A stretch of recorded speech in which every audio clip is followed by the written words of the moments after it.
So what I want to do is just kind of get us into combat, and then I'll do the last time on D&D thing to kind of start the session off.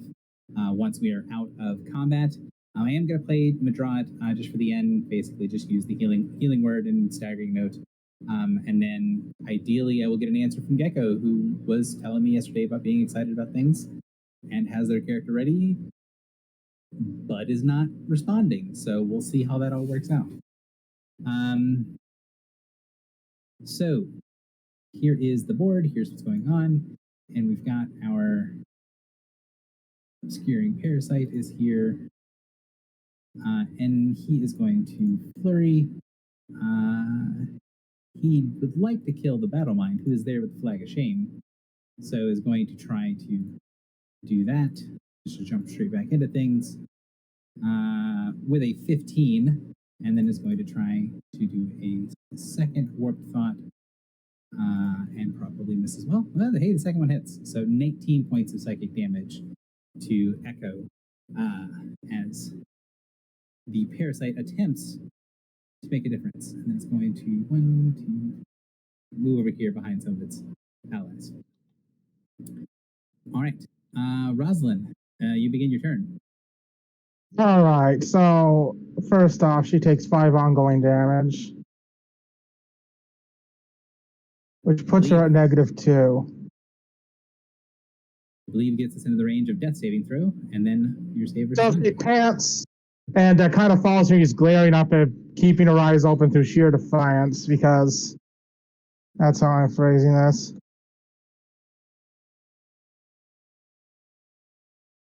Ah, jeez. And of course. One failed death save. And go ahead and toss me a save versus the ongoing, and then Echo, it is your turn. Do those conditions end when you drop to 0 HP? They do not. All right, the obscuring parasite sadly moved out of position.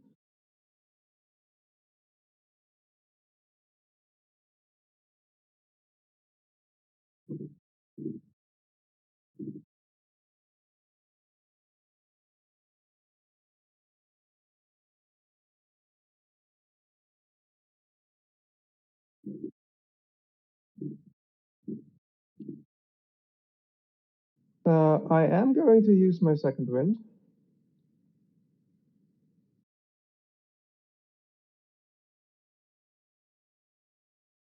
Okay.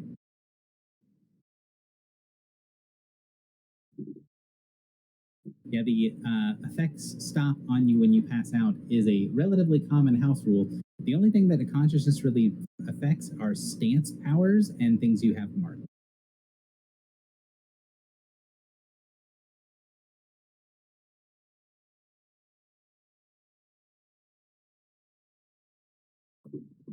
All right, and then I'm going to move like... Actually, Arden, could you get rid of those minions? And That's what I'm planning to do. I delay my... Okay. Bastion, go ahead. Yeah, I'll move here, and then I'll use a stone... I'll 5-foot step there. And then use Stone Panoply. I think you've already used that this combat, right? Or was that last combat? I believe that was last combat. I don't think I've used it this combat, but I do have another AoE option if you'd prefer. If you haven't, you haven't. I trust in your ability to remember your powers more than my ability. Right.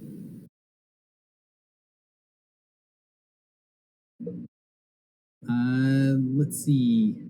20, just working up the dice there, just warming them up, right? 21, 22, 23, 24. Let's see. Unfortunately, if you're target finding for what is their AC is 22.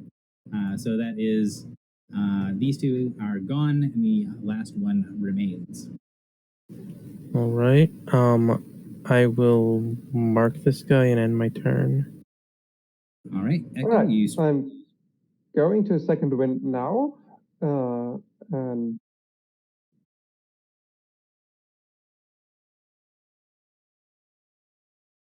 then I'm going to move like this. 1, 2, 3, 4, 5. Okay, that doesn't work, so I will take an attack of opportunity. All right. because oh wait, this is difficult. Yeah, no, I am going to take an attack of opportunity, no matter what I do.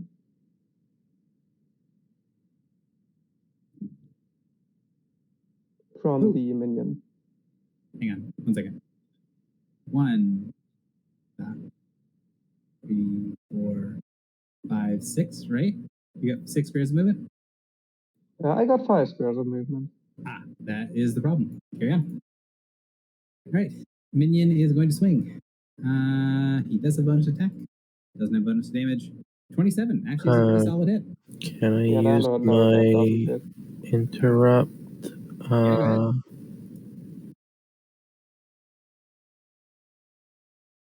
18 or just fortitude is unfortunately not enough to connect. Yeah. So everybody misses. Echo continues their turn. All right, so I'm here and I'm going to mark the parasite and end my turn here. Since Major is still here, they might be able to use the interrupt to let me use an action, a basic attack, but those aren't very good, so I don't whatever. remember. I don't. Yeah, it's not remember how they important. My get basic killed. attacks suck anyways.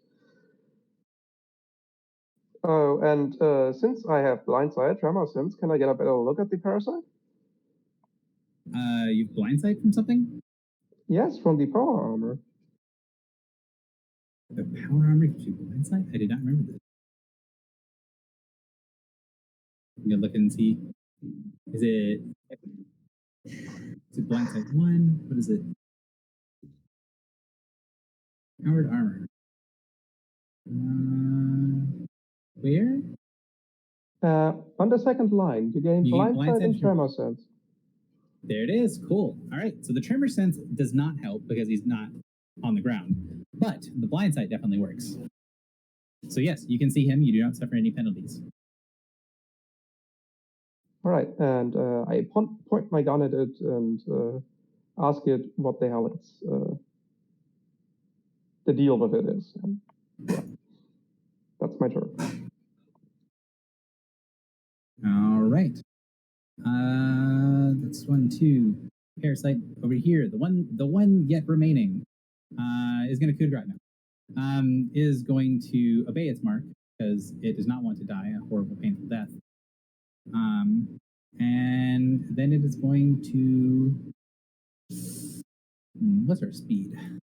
Okay. He's going to shift. 1.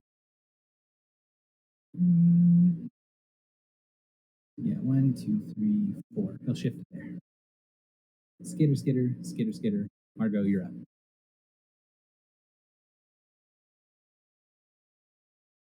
Okay, let me, yeah, there's a big guy next to me. They're bloodied. I'm just gonna punch him. No, I'm at 0 charges. Yeah, I'm gonna punch the big guy next to me. Yeah, that's what I'm gonna do. Sounds good. Okay. Check my, upper slam. Let me check conditionals. Yeah, I have CA because of Cunning Stalker. I have a +1 to damage from key focus expertise. That is a hit and enough damage.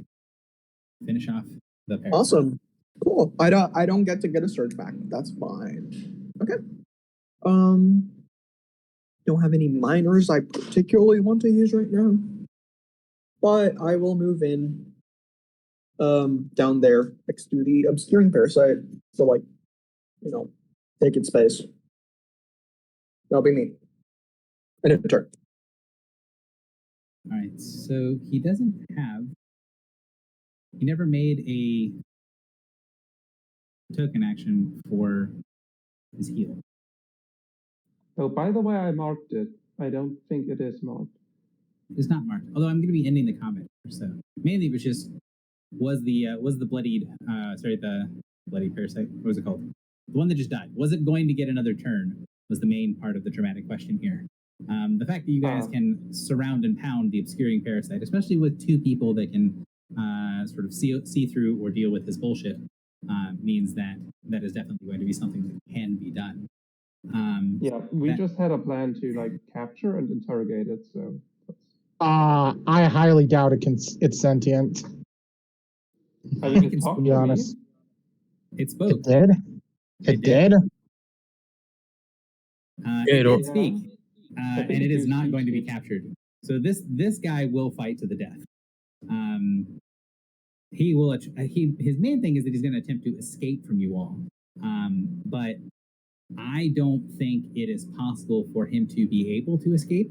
So if the group decides that you do want to capture the creature instead of to kill it, that is something you can perfectly do. I'm not going to have you make any checks for it. I don't think it's dramatically interesting whether you choose to capture it or kill it, or rather whether you're able to. I think you will be able to do it regardless. But if the group does decide to capture it, that is something we would kind of start on when we get to the end of the recap. So wanted to start recaps, and then kind of we'll end at the beginning of what you're going to do with this parasite at the end of combat. So the previous session we had ended kind of on the beginning of combat as well, on this other map area, and dealing with the Catoglyphus, the creatures, the cows, and the things herding them at the edge of the Fey River. We're able to finish off those things, continue moving towards the keep. Once you all got closer to this ominous castle in the distance, we were able to see that there were several guardians and defenders. So there's the castle, and then here is the defenders around the front gate. There were these enormous chain golems, something that Bastion and his experience with the fallen city of Astoma. I'm going to leave that up to Gecko in a minute. With the fallen city of Astoma, was familiar with these creatures enough to know that they are pretty deadly combatants. And while they can be sentient, oftentimes it's the best bet to steer clear. And with that advice, you guys decided not to sneak over the wall, not to fly over or sneak in or try to bypass or kill the guard, but instead find another way in. One of those other ways in that you found was following that river. There was a outpost to the south, and following the river to the south, you saw this entrance, which is where that other combat was. But at the entrance, what you believed at first to be asleep was this Gorgon, this enormous bull covered in plated armor. And once you performed a lullaby, performed a thing to magically keep it asleep so that the group could bypass it, you were able to find out that it was not magically asleep, it was not asleep and needed to be further pushed into a magically induced coma. It was instead dead, and there were things writhing in its corpse. And this combat had this red box here be the corpse of the Gorgon. And then we had a stirring combat with these parasitic creatures. And at the end of which, we are going to have a decision for the party of whether you kill or capture the obscuring parasite. So that's for the group. I'm going to kind of leave that question off to you kind of once we get done. But before we get on to answering that question, 2 points of business. First, is there any part of the recap that people feel is needed to be able to understand what we need to do moving forward? We did have a discussion about like what sort of time people were from. Mm-hmm. I feel like that's worth pointing out.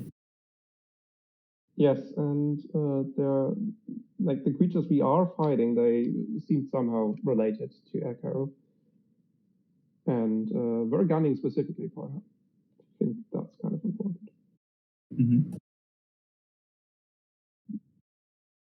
Not that, because for me personally, as the DM, my favorite part of last session was imagining the walk down the river. Like in my head, the group just sort of chatting as you walk down the river. I really like that session. That section of it. I just don't know if it's if we need to have it for recap to move forward. I mean, it sounds like we all remembered it. Yeah, it sounds like we're. It's one of the benefits of having a session every week is that stuff is still pretty fresh in the mind. So that's the first order of business. If people have things they want to bring up, by all means do so. Or if you have questions for me or clarifications between sessions, always feel free to ask. Now, as far as Gecko being introduced and basically taking Madrod's spot, I had a very crazy week, as some of you guys know. I was intending to sit down with Gecko and kind of get into their backstory and see what they've got going on. I don't know how much he has ready for backstory and stuff. So we might have to kick the can very slightly. Gecko, I don't know how much of it you have formed in your head of what you wanted to have done. I mean, I can copy and paste it for you. Cool. And in DM you it so you can edit as you want. Are we retconning Gecko in or having us introduce in the Well, actually, pre-session? let me ask, how much did you guys like that character?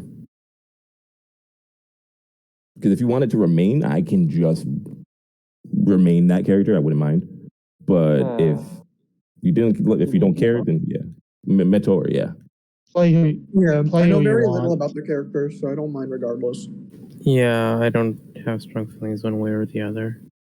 Yeah, He was certainly the most quiet in the group, so sorry. That was what I was going to say, yeah.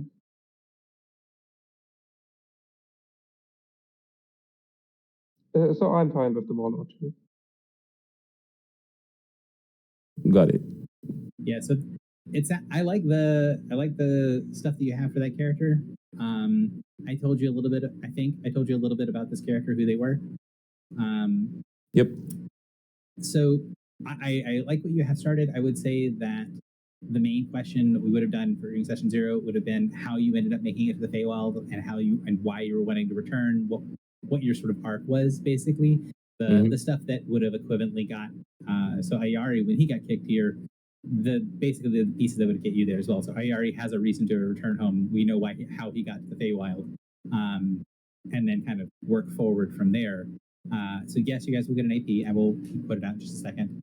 And so that's something that's there. Now there's another piece is that if you wanted to link your character in with one of the other party members, there's a couple different people in the group that can have pretty easy connections to Genasi.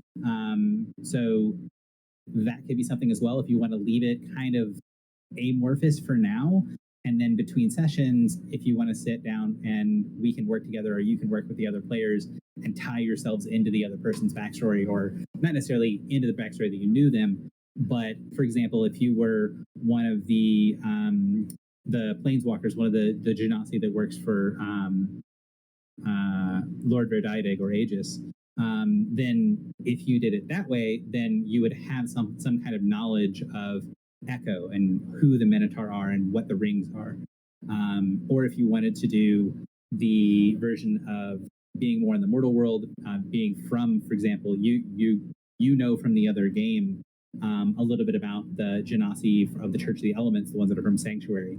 There are people here that would have been nearby Sanctuary, so you'd have a connection with people like Rosalind, who is a member of the Shepherds. So The daughter of a member. Yeah, so you can kind of leave it open-ended. I want to leave it up to the group a little bit.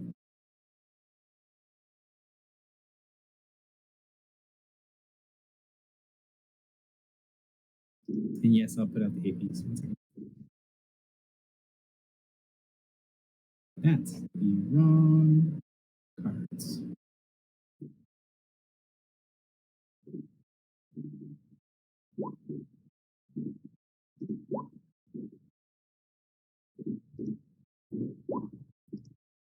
Did anyone not use an action point, and so they should have 2? You might give me a character sheet. I can build it as we go.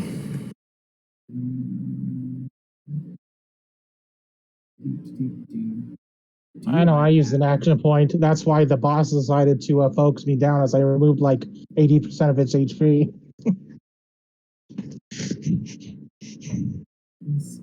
You would think I would have the default.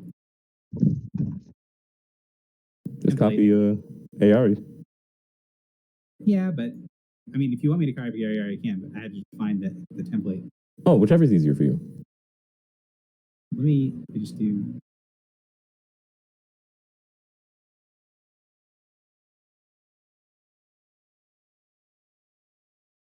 And here's.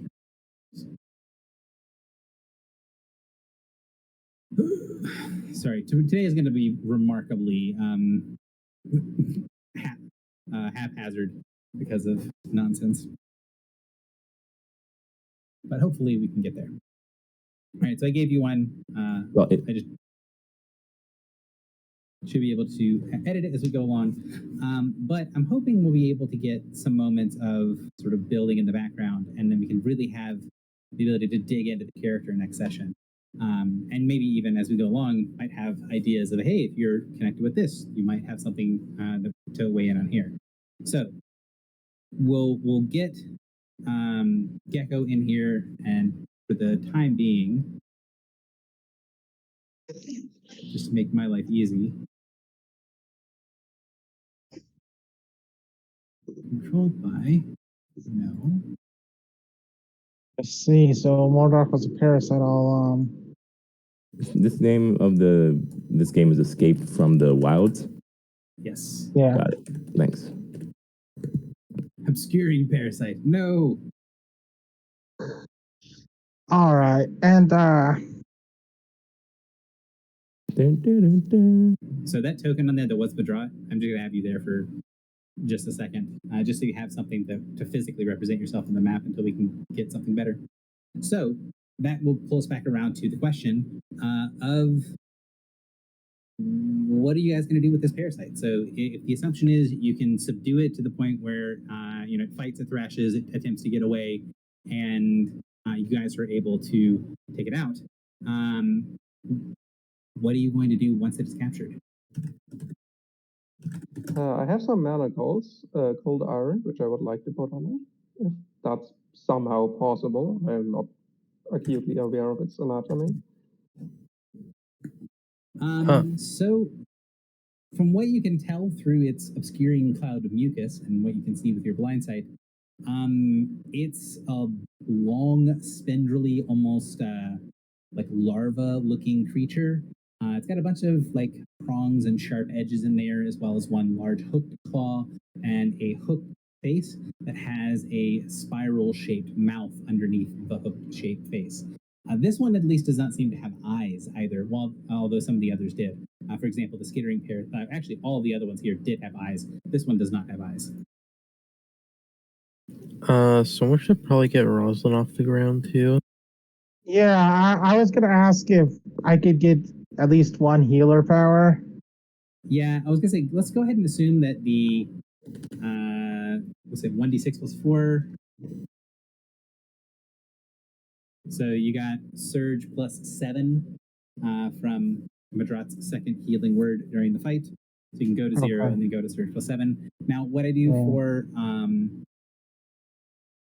for the purposes of like conditions at the end of combats is they basically happen once and then they end. So at the end of combat, once everything is resolved and everything's done, if you're suffering ongoing damage, if there's some sort of area healing or area damage effect or whatever it is, one instance of it happens and then it all gets cleared away. It's not going to be very relevant here because you're just going to go a little bit more negative and then get healed up. But because when you heal, you start at 0 and you heal from 0. So it doesn't matter here, but I did want to make sure you guys are aware that is how it functions. So you can try to put the shackles onto it, but there's nothing really to put on it, and it doesn't seem to be bothered by the cold iron, where you've heard that creatures from the wilds tend to be bothered by it. All right. Well, can I establish communications with it somehow? What do you want to do? Well, it talked to me in deep speech before, right? It didn't talk to you in deep speech. It talked to one of the others. Right. So I repeat my question and ask it. All right. What are you? And why do you keep pursuing me? So it thrashes, it flails. You see it. It can kind of hear it make sort of gurgling noises, but it doesn't seem like it's trying to say something, but doesn't seem able to. Although it was able to speak during the combat, so it should be able to talk. But right now, it doesn't seem to be able to.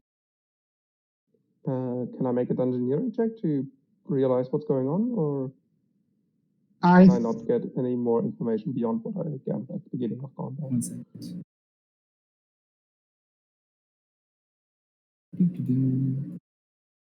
That's an excellent question, and I'm making the check. Just give me a moment. So you can tell it has the mechanisms to be able to speak, and it's attempting to speak, but it's like something's preventing it from talking. Maybe some sort of, like, you've seen things that have been like suffer like severe trauma, right? Like soldiers that have some version of like shell shock and stuff. That they'll sometimes try to talk and then they'll just sort of drift away and not finish. That something like that seems to be what's happening to this creature. Although it doesn't have any of the other symptoms, it doesn't really seem afraid of you. It just seems like it's trying to thrash and get away. Huh.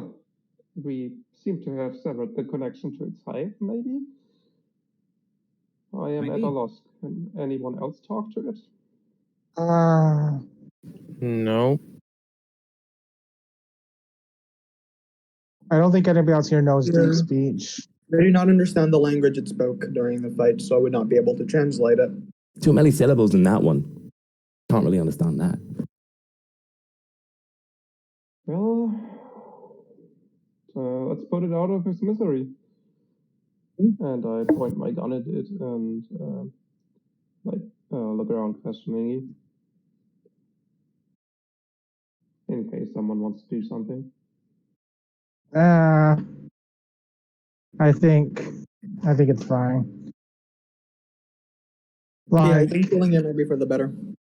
These things seem dangerous, and if there's others like it anywhere around, they might be able to track it if we don't kill it.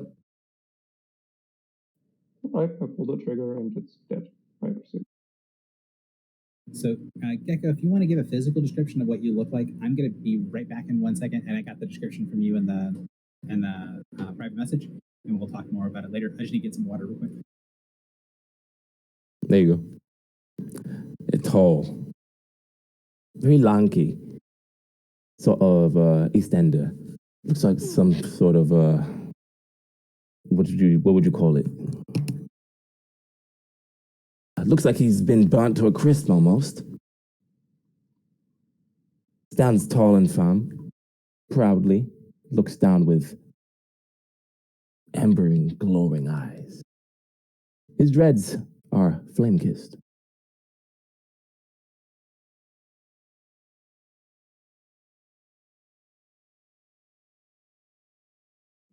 Alright, cool. okay, so I've never like retconned a character in, so I'm a Oh bit man, out it's of it. LeBron Flames. I know this guy. so are we going with you showing up here now, or are we retconning you in? I have Pretty no sure we idea. retconned it in. At least Yeah. yeah. Okay, retcon it as then. That's I feel probably Yeah, when easier. we talk to Gary. I feel like if we So, had him just show up now, the party would be suspicious of him. So it's easier if we just retcon him in. Yeah. Okay, fair enough. So you would know what happened since we began. Would you like us to catch you up on that? Yes, please. I'd like tangentially know. I don't know exactly. Yeah. Alright. I'm not sure if I have the best memory when it comes to these things, so maybe someone else. But I can try to. So, I guess the gist of it is each of us was sucked into the Feywild for various reasons, and apparently across different times even, and are all trying to get back. After meeting up with an old sage spirit whose name I cannot remember or pronounce. Gamulchier. Gomeliate. Also, Okay. to clarify, the different times is only true for one of us technically. Everybody around the same time period. Oh yeah, Ross is everybody else technically seems. from 10 years in the past, but the other three are for the same time period. It's Bastion is the only one that's like significantly displaced. Yeah. Yeah. Gotcha.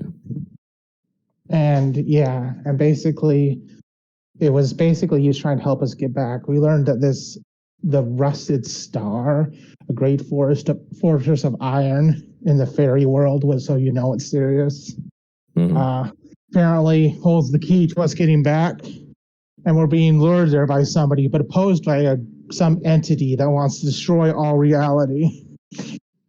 I think they were called the Stalkers? Something like that? The Walkers. The Walkers, right. Oh, and also, Yeah, I was about to say. probably to you is that Gomeliate's home was Faith, the ship, which you probably know. Mm-hmm. Yeah. The start point was the Ship of Faith, but in the wilds. So, getting back to what's going on here. So you've got this entrance in to the interior. What's the group's plan? What's the plan of action going here on in? It looks like you've got a place to go in. Is the gate open?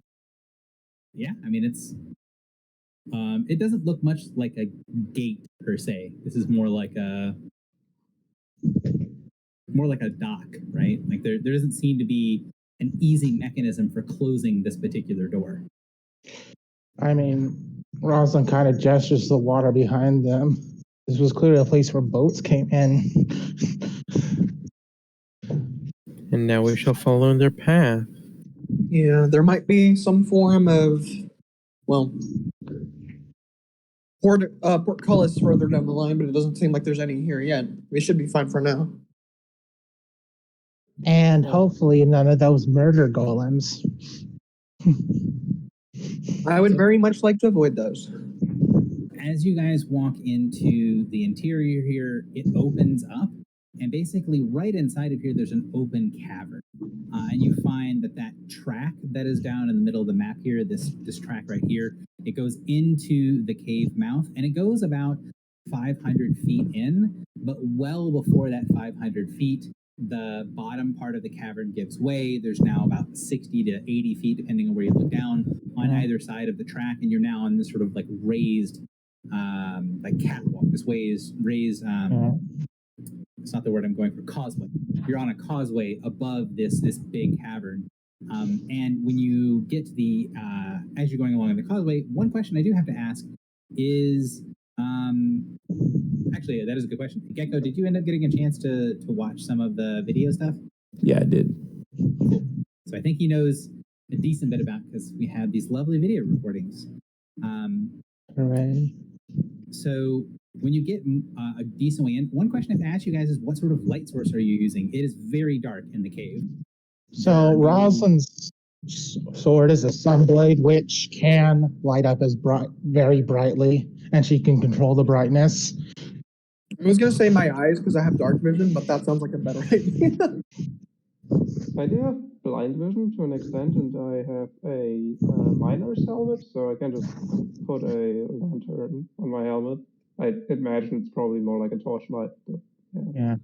I was just about to ask if you were going to be caring about light sources, and it turns out yes. So here's my opinion on light sources. I only really care if it's going to be dramatically relevant. If it's not dramatically relevant, I do not care. I just assume you're reasonably people going on with reasonable sources of light. But certain things, like, for example, a sunrod gives off so much light that it's like lighting a road flare, which might not be an issue if you be able to see things, but it also does mean other things are going to have the ability to see you.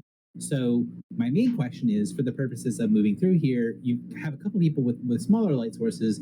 How bright is that sunblade going to be? How much light are you choosing to emit here? Are you going with like a decent torch? Are you trying to give as much light as possible? What are you trying to use going in here?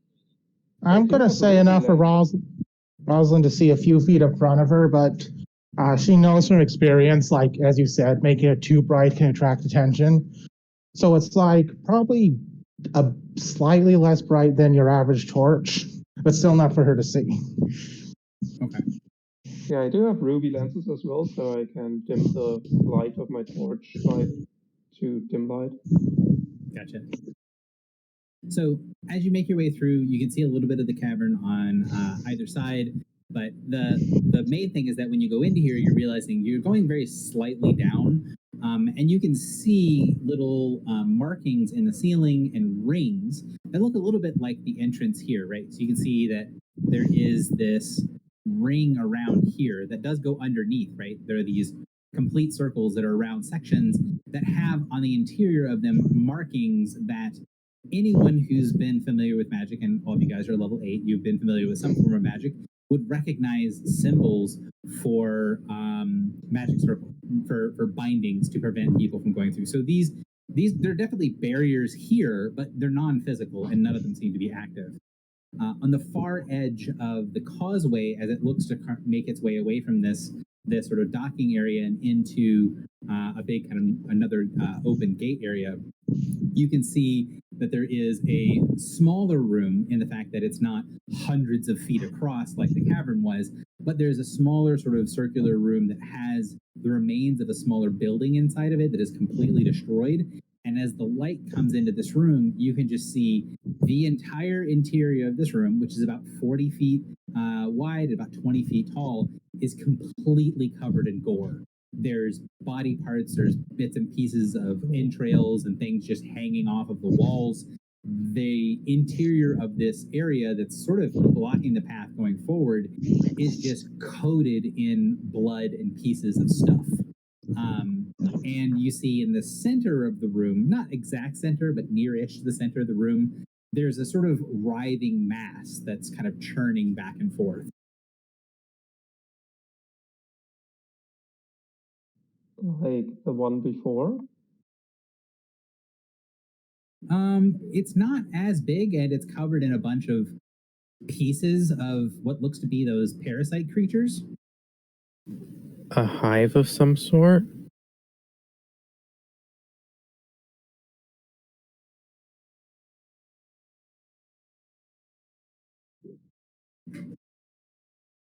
Leaving it up to you guys. What do you do? This is what you see. You get to this room, you see there's a little writhing mass of something in the middle of the room, and then the entire room is covered in gore. Can we get around them? Yeah, the only way I can think of getting through this without a fight is sneaking through, unless there's another path that we can see immediately. So, can I roll perception to see if I can get a better look at what the creature is? Sure. 1 second. Are your skills somewhere? Am I missing? I am missing. I'm just blind. Carry on. Yes. So you can see as you can basically get close enough and kind of extend your torchlight out enough to be able to see clearly. You can see in the middle of this, there are pieces and chunks of chain that are taken apart. But there's one section of chains that is still together. So this does look like one of those chain golems, but it's mostly destroyed. Like there's bits and pieces of it that are still twitching, but it's been destroyed. Okay, she explains that it seems to be one of those chain things, the killer golems. It seems almost completely destroyed. It's like a few limbs twitching, I think. That is disconcerting. Bastion, you tell us, do you think we can take a heavily damaged one of these, or should we find another route? I would say from your perception check, this is like, I don't know how to best explain this to function like a golem, but if you're thinking like thinking of it like a machine rather than a living creature, imagine like something that's, a tank that's laying on its sides with the treads blown off, and then the turret is like very slightly moving back and forth as it twitches. That's what it's doing. It does not look like it's functional at all. So the threat's the thing that's like living on top of it. You can see there doesn't seem to be any immediate threat in this room. What kind of from a distance looks like a mass on top of the creature is just this remains of however many dozen of these creatures it took to take this thing down. This is the aftermath of a particularly brutal battle. Yeah, all right, so Margot is going to step into the room and look for the most complete corpse she can find, hopefully one that has a head. Preferably. Mm-hmm. There's enough corpses in here that you'd be able to find one with a mostly complete head. Awesome. I'm going to use my once per day use of, what is it? Last Sight, a vision ritual on that body. Yeah. So I'm going to look up something and kind of give an answer to that, but Valerie, go ahead. You were trying to say something? Oh, Yeah, I wanted to ask if it's okay if I investigate the creature or the blob further, because I am kind of curious, but I don't want to just charge ahead. Yeah, go ahead. Oh, I would also like to do the a sensing thing with I think you talked about it in our first session where you can use nature to Yeah, it's called a power check. Yeah, so it's detect magic is the Arcana one, but it's detect power source. Yeah. Yeah, I'm So gonna you're- detect primal power. Yep. Okay. So you do not sense any primal power in the area, and something about that thing in the some of the more complete bodies feel like voids of primal power, like even the latent just sort of energy of the wilds, where there is this sort of background energy, this kind of hum of energy in the wilds at all times. That seems to be either not around or avoiding or have been canceled by the corpses of some of the bigger parasites that are spread around. So I do need a check from Margot, which is one you get to make because you'll know the answer for your last sight vision ritual. Okay. So, And do I get to add the +2 bonus I get on nethermancy or necromancy related rituals? Or not rituals, but checks. Okay, cool. so when Bastion gets does the power check, they're gonna it's like a little shiver go through their body, and they're gonna be like, I don't think these things are native to the Feywild. Or Nice roll.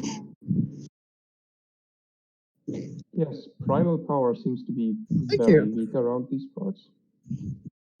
I mean, that would have. So I'm going to do echoes first, and then Rosalind, if you have something you want to do, go for you, and then the third thing will be to resolve Margot's ritual.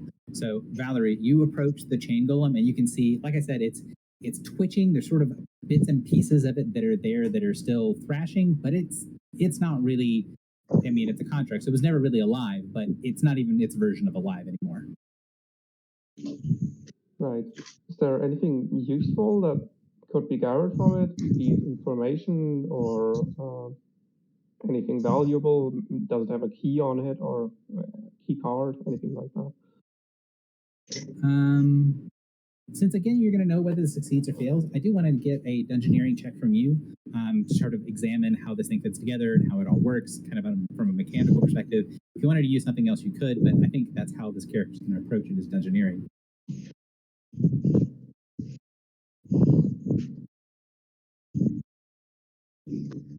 So there are a lot of sort of mix between mechanical and magical creatures that are in the rings.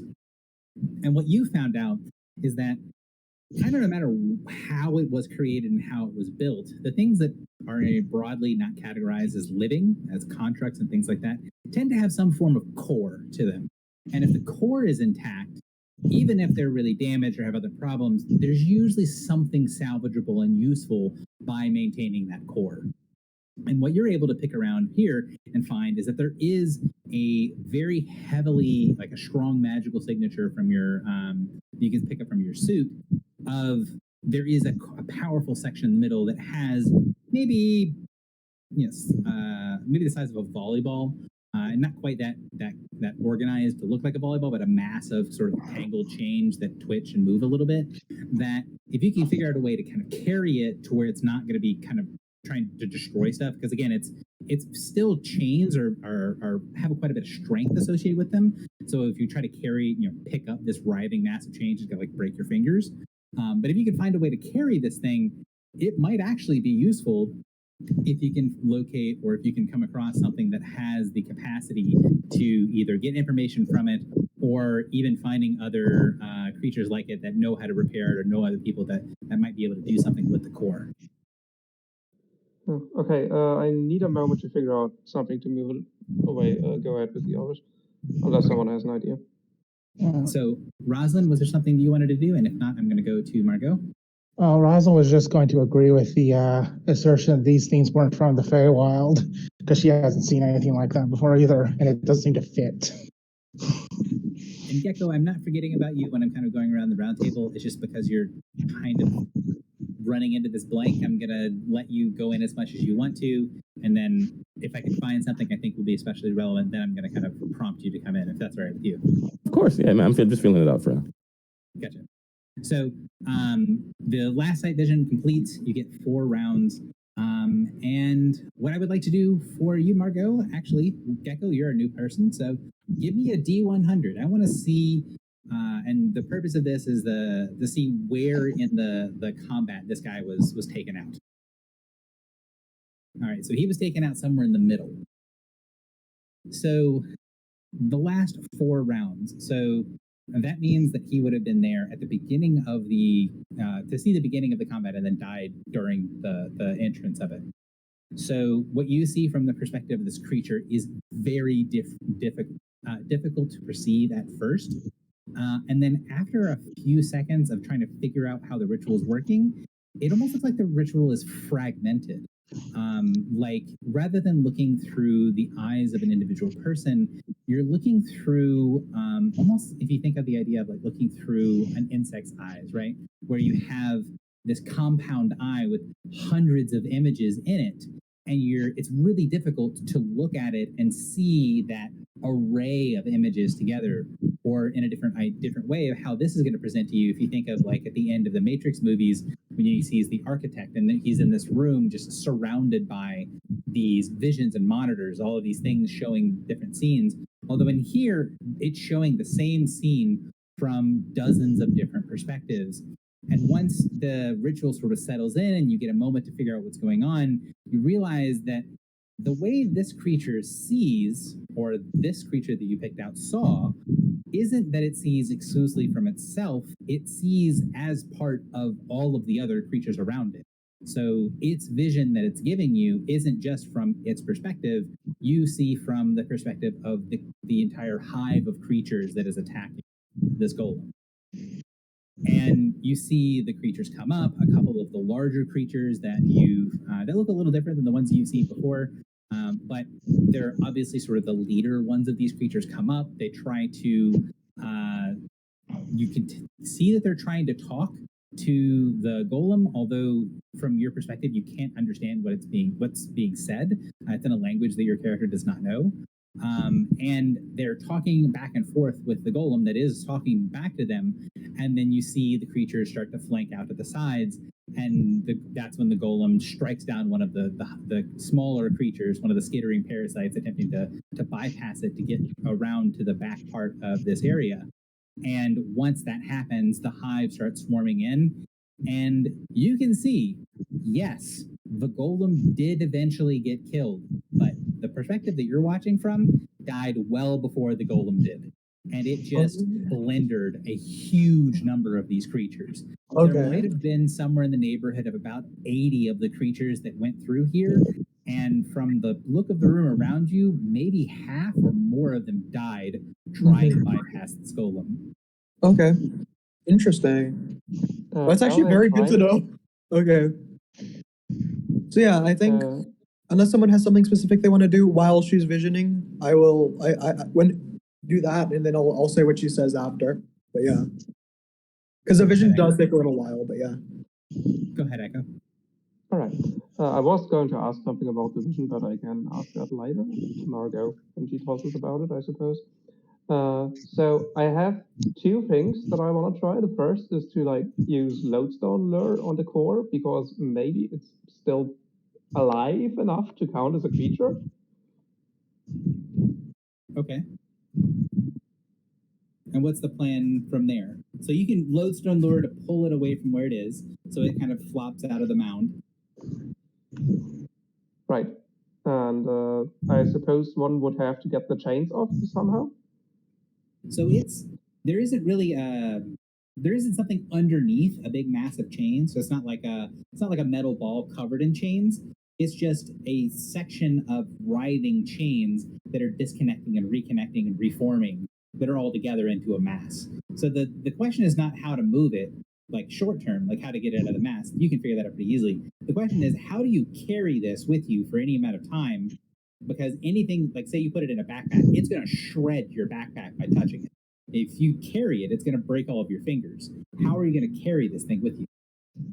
Do we Mhm. have a bag of holding or anything like that? I don't think so. Yeah. I have an idea to carry it, but yeah. Rosalind is going to look at it and see if is there a way to detach the core from the remaining chains, since it did take a lot of damage. The core that is remaining is the chain. Yeah. Oh, It's like Oh, area I was that thinking of is an very orb. dense. Yeah. Yeah. I was thinking. It's not something covered in chains. These are the chains that are animated, that are constantly disconnecting from one another and reconnecting, and Yeah. flowing into one another. Yeah, my Oh. idea, and I'm not gonna say it in character yet because I think Margot would address the vision first and then bring this up because she wasn't paying attention to what was being done with the core yet. But she can regenerate. So depending on how fast the chains are doing this, she might be able to carry it. It would be really shitty, but she could theoretically do it if we can't think of anything better. But she would rather think of something better. But if we're not able to, that's like our last ditch effort could be that. But yeah. Another thing I could do would be just like continually use lodestone lure on it. Just like keep it on a leash, basically. Oh, just like make a lodestone like leash. Yeah, but basically use it every round. Does anybody here know well, Tensor's floating disc? We don't have a ritualist anymore. We don't have a ritualist No. anymore. Oh gosh, you're right. I only have one ritual, and it's a free cast once per day. Darn. So I will say that yeah. if you guys can't find another solution, the lodestone lure thing is a solution. It's just going to be very slow. So it's going to slow your progress quite a bit to keep it with you. And it's also going to be reasonably noisy depending on what sort of like ground you're on. So if you're on like earth, or if you're in water, or if you're kind of like this where you're in like normal terrain, it's not going to be a problem. But if you go across something that's like metal, right, that causeway you just crossed, which was mostly metal, it would be kind of loud for it to be constantly kind of smacking and hitting and tinking the ground, kind of like someone's taking a ball peen hammer and constantly striking irregular spots on the ground. Yeah, that makes sense. So I guess the question we need to ask here is whether it's worth bothering. So, is there anything else in the room that might be suitable as a container? Something I that need to go looks tough? AFK for a few moments. I'll be right back. Okay.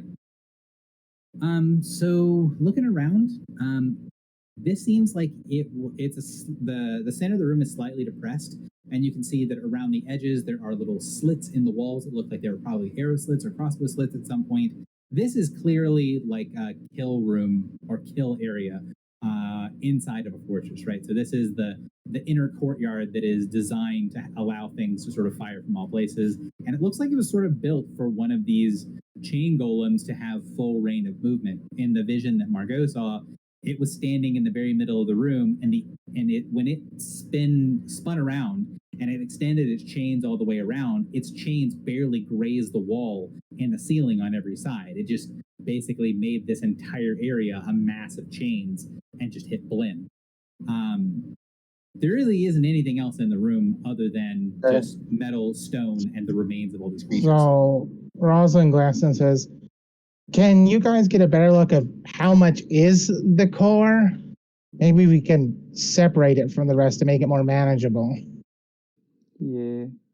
Like maybe I can like put a sword or a spear in it and just carry it at arm's length. Yeah. Unless that would destroy it. There are definitely pieces of the chain, right, that are not connected to the body anymore. There's the rest of the body of the chain golem that's spread around. You might be able to use some of those pieces if you're going to basically hold it at arm's length, right? You could just take a couple loops of the chain, wrap it around the core, and then either drag it or hold it away from you. It's going to be a little, dangerous in certain situations, but as long as you're paying attention, it's not going to be, like damaging to you. All right, that And sounds like a good solution. Yeah, we could tie or get one chain on one end, one chain on the other, and have two people carry it between them. That way it can get to either of them, and it won't be dragging. That sounds like a good way to move it around, and we can always yeet it at an enemy if necessary. Yeah. Chain Golem Catapult. I mean, while you guys are discussing this, right? You're seeing it chew through bits and pieces of bodies that it's laying on top of, and it just crumples and splinters bone while it's just kind of like churning and moving. You're pretty certain that if someone wanted to make this into a weapon, even with just the core remaining, it might actually be reasonably effective. Infinite Could we, Gaia. like, turn it into an actual flail? It's like, The only part is it'd be hard to find something that doesn't get destroyed when it touches it to be able to connect it to the flail. Okay. Would the chain golem's chains work? Yeah, and you'll find as you guys start to move, you get it picked up, you start to take it through the door, which has been destroyed on the far end of this room. The door that leads into the rest of the citadel. That the chain golem's central parts, even when you're using the chain, while the sort of churning action of the core doesn't damage the chain golems their own chains, it does sort of work its way up, back and forth. So if you have two people holding it, one on either side, over time it'll sort of randomly get closer to one person to the other, and you have to sort of shake it out and push it back to the other person. So it's gonna be awkward and sometimes slightly comical going to make sure that no one gets hurt by this thing. But you can definitely take it along with you. As Could you you like use it adventurous. as an actual flail, like a magic weapon?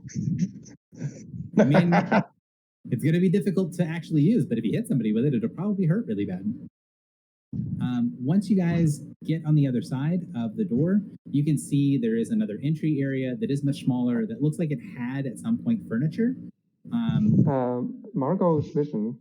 I wanted to ask something about that. Okay. Yeah, there's something Margot would want to talk about before we cross the door, which is a vision. I was just waiting for the discussion about. Yeah, give me like 1 moment. Because I just have to. Yeah, give me 1 second. Yeah, like collect my thoughts and stuff.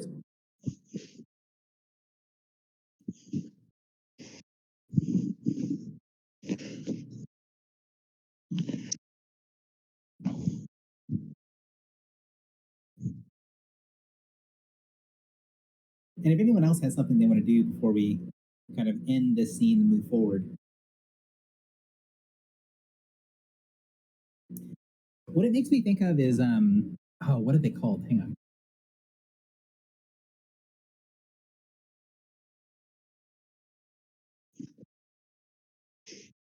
So, have any of you guys ever watched wow, that's really loud.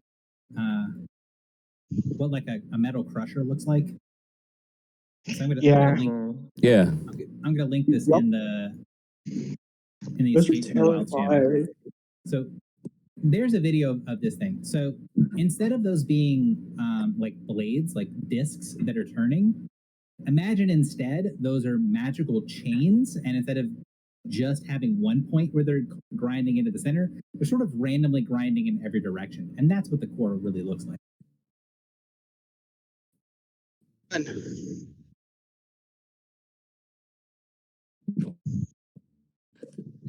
That is terrifying. That is really scary. Okay. It's kind of relaxing. I guess the idea of being made of like evil murder chains is very scary. Yeah. But yeah, as soon as like the vision finishes, while the others are tying chains to it, probably, Margot like has takes a moment to like recollect herself for a few moments, like seeing as like a bajillion, like not bajillion, 80 of those thingies, and now she's just one, so she has to take a moment to readjust. And then she turns to the group and says, whatever those creatures are, they speak the same language as this golem. And the golem speaks the same language as them. They were communicating, potentially trying to figure a way across, talk the golem into letting them through. Didn't work. They started fighting. 40 of them died. That was half of the ones that tried to come through. Around. If you make out the words and repeat them to me, I might be able to puzzle something together. Yeah, that was what I might try to do, or what I was thinking of trying to do. They probably won't be perfectly pronounced. I don't know the language, but I'll try my best. And Margot So- would do her best to, yeah. So what I use for this is, Margot or Kugo, you might remember this. What I use for trying to sort of mimic the things you don't know is you can either use history or streetwise as default. Oh, okay. Give me a second. I think my Streetwise is higher, but it'll be fine. Yeah. You're gonna know whether you succeed or fail. So this is not a check. Yeah. And would this would it be different like how like mechanically if I use Streetwise or history other than the bonus? Like Yes. would the result be different? Okay. Do I have a vague idea of what the difference would be? So if let's assume that you are successful. So a successful Mhm. history check will give you Yeah. something that's much more technically accurate. Yeah. But it's going to miss out on sort of context of things. So Okay. if you're going from the perspective of purely language, that's kind of what history is. Whereas Streetwise is more of an understanding. So Streetwise is a combination of like body language and things, because the idea of Streetwise is making context, making people that you know, Okay. and the idea of like, okay, well, I know if I say this certain thing to this guy, he's going to take it in a completely different way. I'm saying the same words, but the person I'm saying it to matters. And that version of language is a little different, where you're focusing more on the sounds and the feel and the flow of the language rather than the technical words. So Yeah. the parts value is going to get a little different. I think generally Margot would like be the type to go for the more history approach. But since this is like such a different language from any that she knows, she's probably going to focus more on the full action, because it'd be very hard for her to like replicate what was said if she hadn't seen it written at all either. So I think Streetwise makes sense here. Like, yeah. And I don't Scary think that this flag. makes sense for people to aid one another unless they were also someone that had seen the vision. Yeah. That is very valid. Okay. Yeah. There we go. What did I get? That's actually a pretty good one. I believe that is hard DC. So Exactly. while you don't understand the exact things that are being said and the way that Margot kind of gets it across, it's almost like caveman speak. Like, I do this, he do that. There's not a lot of conjugation that's correct. The word order is kind of off. But the parts that Margot is able to translate fairly well are sort of the verbs and the nouns, right? So, which are the core of the conversation that's happening. While you're not getting a really good idea of exactly what was said, a transcript was very difficult to get from this, but the idea of what was being said actually came out pretty clear. And it seems like what was happening was that the parasites were asking to pass, and that the golem had said, no, you're not going to pass. And the parasites then counter back with, well, we're going to pass anyway, and there's no reason for you to try to stop us. The things that you once served are gone. This is pointless. And then the golem says, basically, that doesn't matter. They're not allowed to pass. And then one of the creatures tried to pass, and that's when all hell broke loose. So it's the core of it is somewhat similar to Ural's conversation with the chain golem as well, or Ural's approach to the chain golem of like, hey, you don't look like you're gonna let us pass. We're gonna go do something else, and they decided to not do that. Right. Couple questions for Margot. Were creatures trying to get in or out? And In. how different did the area look from what it's like now? Because it seems to be like in a state of decay, and I was wondering how much the decay had progressed during the time of the vision. Right. They certainly went inside, that much I can tell you. And there were a lot of them. But yeah, Margot would like to look at the corpses and see, like, from the vision, are these similarly fresh, or do they look significantly like less fresh? They're not fresh, but they're also Right. not old. It Okay. might have been. You think it's? I mean, I guess unless time passes differently here, which is possible. Mhm. Margot is familiar enough with the Shadowfell to know that there are parts of the Shadowfell that don't pass time normally.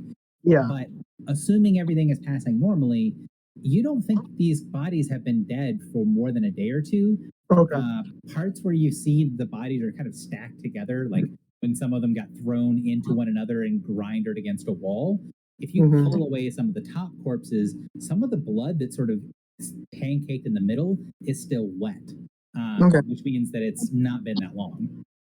I think Margot would literally show that to Rico, like do that, point at the blood and say, maybe a day. So long as That time is- is going by normally, it's been maybe a day. At most, That is- 2. So you're saying there's a big group of parasites just inside this place? Correct. There were 80 that tried to come through, 40 or more are in this room, dead. The rest went through. That is very disconcerting.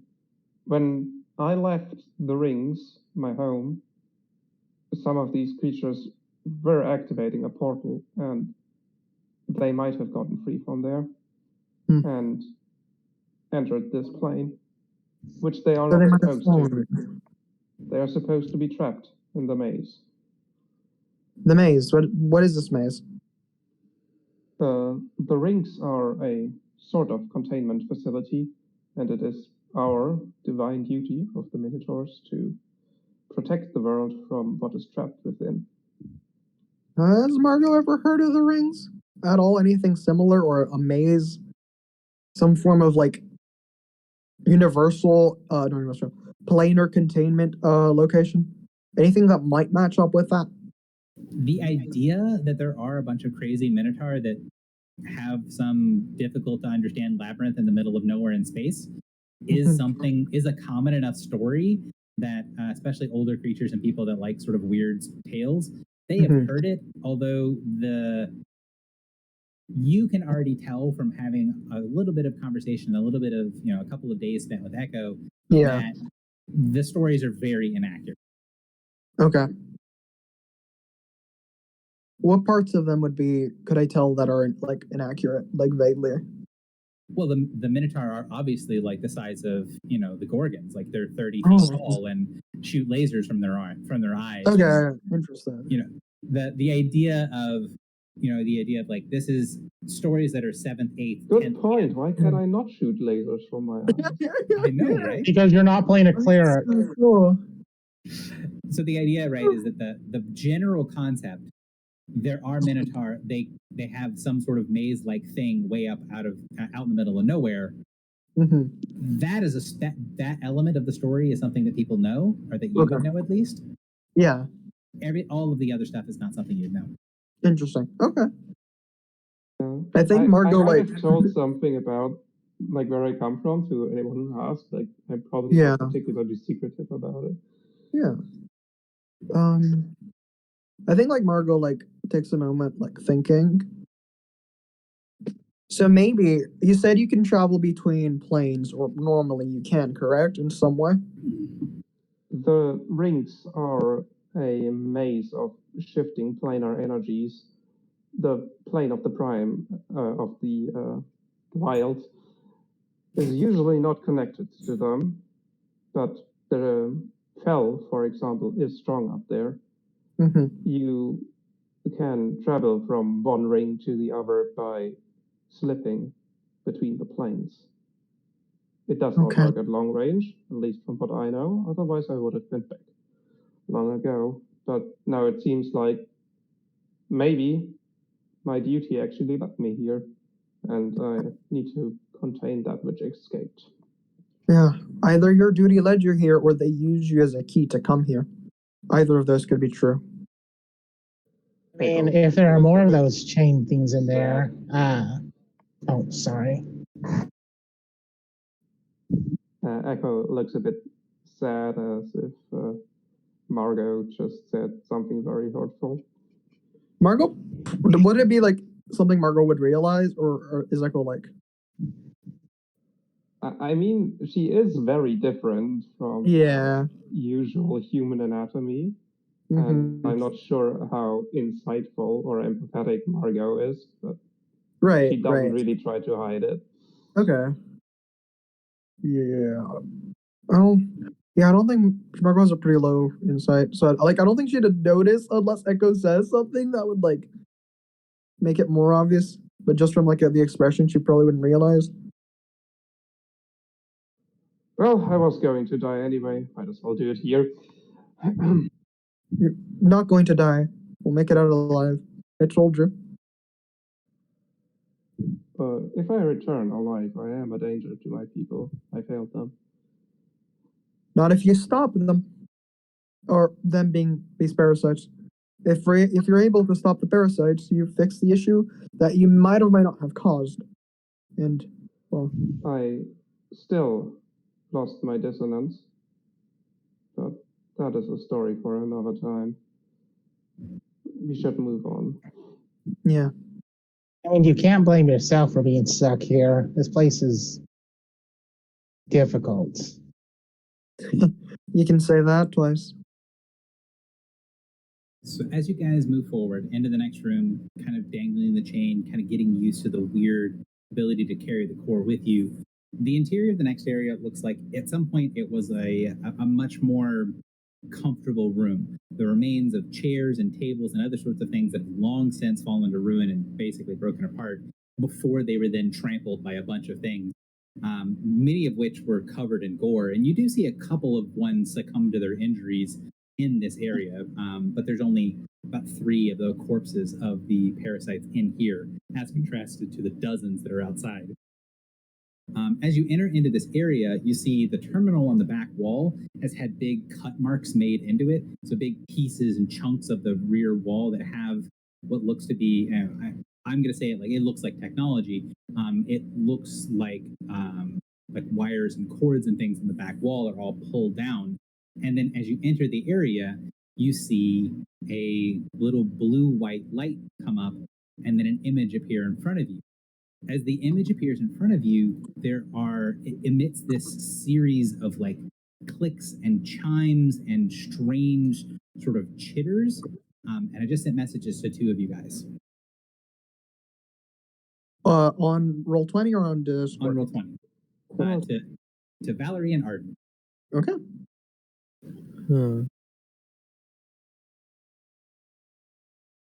Yeah, I figured. So, Valerie and Arden. I do not know what Arden knows, so if you want to do something with it, go ahead. Otherwise, I do have ideas. Arden, Bastion will reply to it. What is your designation, I guess, or do you just use names? Or designation is designation and name are different things. So yeah, designation is like what your role is, and then your name is who are you. Would Bastion know which is more appropriate to say here? It depends on what you want. So if it's a more personal introduction, asking the name is more polite. If you're treating it more like your role as a steward, then asking the designation is more appropriate. I'll go with designation then. How do you say it? So you said it like Bastion could understand the Warforged language. Can they speak it as well? Yeah. Yeah. You haven't in a long time, and you really only do it with other Warforged. But do you want to try to respond to it in the same way? Yes. So the ghost, as it comes out, it makes this series of like clicks and barks and strange sort of mechanical sounds. And then after a moment, it pauses, and Bastion does the same thing back. It does that same. It doesn't sound like any kind of language. It sounds like a code, using a couple of different sounds as they sort of chitter back and forth to one another. So you ask it, what is this designation? Yep. So I'm going to respond, and then, well, actually, I guess the question for you is, do you want me to type responses to you, or do you want me to pull you into a different channel, or would you want me to do this and assume that you translate everything I'm saying? Whichever way you think is more convenient. I think either of those is fine. Okay. I would normally pull people to another channel. I was just asking your preference. That's fine with me. Okay, so it's going to take a couple of minutes. I'm going to drag the recording and Arden up to the other channel.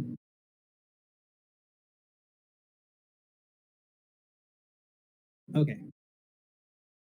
So You ask it its designation, and it says, I am designated to be the steward and caretaker for the docks. I just realized it might be better if we do it like in the group, because like Bastion will probably like relay what it's saying to them as it's saying it, so they can like see what the other people think about it. I'm sorry for changing my mind. That's fine. If you want to do it the other way, it's cool. Yeah, I think that would probably make more sense. Okay, well, I'll just drag it down.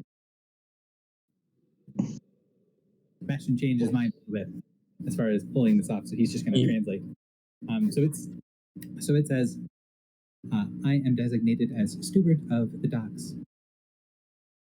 So yeah, Bastion would tell the party is sort of speaking in this sort of construct language, and tell them that it's the dock steward, and it's also identified us as a steward of some sort, and it's warned me that there's some security measures currently active.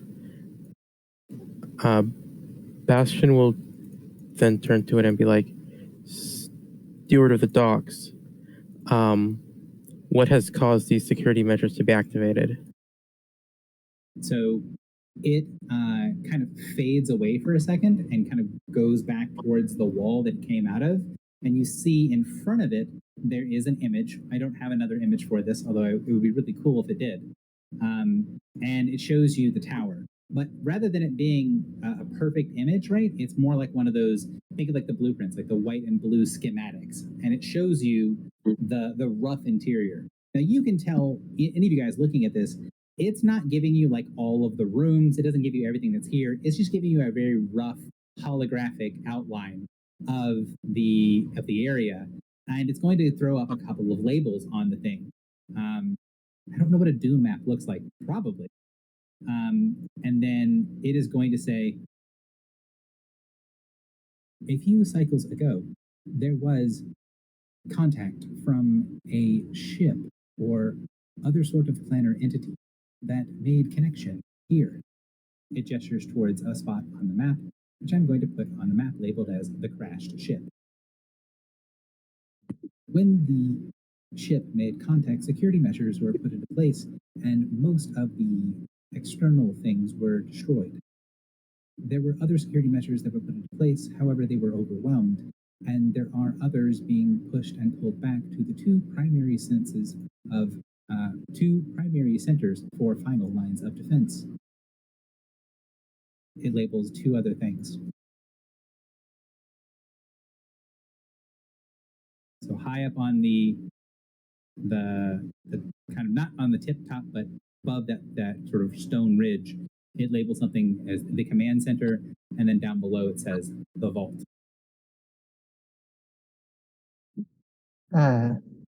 We were supposed to get to the vault, right? Yeah, I think looting it was part of the prophecy. Yeah, that was a part of it. We had to loot the vault. Well, I don't know if it was the vault here. It was the vault in the. I don't, out of character, I don't remember what it was called, but the analogy was like a river. It was like a river. That, like, planar thing that you can use to go to different planes.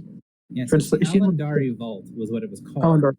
There we go. But the Alandari, from the little that you guys know, isn't something that's used as like a term like the way it was used, right? So think of like a Fey vault, right? A Fey thing can be sort of a descriptor, so it's something that's by the fairies or something like that. Alandari doesn't tend to get used in that same way because it's a place. It's not a people. It's not a like a region. It's just a thing. And so it was labeled as the Alandari Vault. Okay.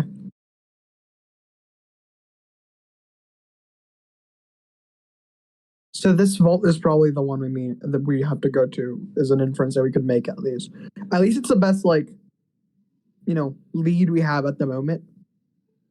So I assume Bastion is translating the stuff as we go. I haven't translated the stuff about looting the vault. I feel like that might not be the best idea to tell that to the to this Oh, guard? no. The things that the ghost was saying. Yeah, I'm translating anything the ghost says to you guys. Right. So the creatures that got in here were from the crashed ship. I guess Bastion will ask that to the... Oh wait, did you mean for that to be a question? Yes, I meant for it to be a question, and if you don't mind, I would like to interface with the ghost personally. Do you want me to ask it for permission? It's a thing that I can do, I presume. I mean, you know how to deal with these on the rings, so you could try to interface it like you do on the rings. Right, so I'd probably try that. Bastion will ask the steward, my Minotaur friend here would like to interface you if you would allow it.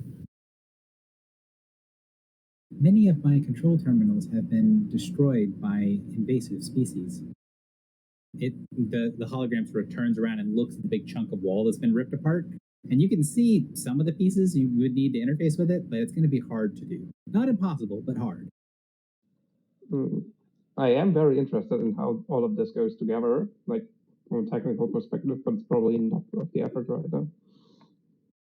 They are a Minotaur from the rings. I believe they would be at least somewhat competent at dealing with it. Bastion will tell the steward.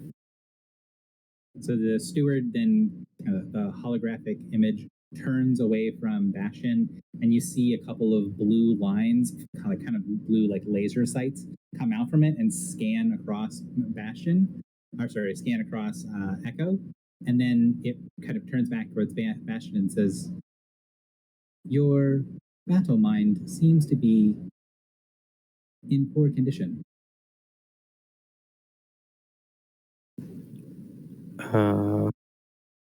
Any idea what he means by that, Echo? No. I scoff a bit.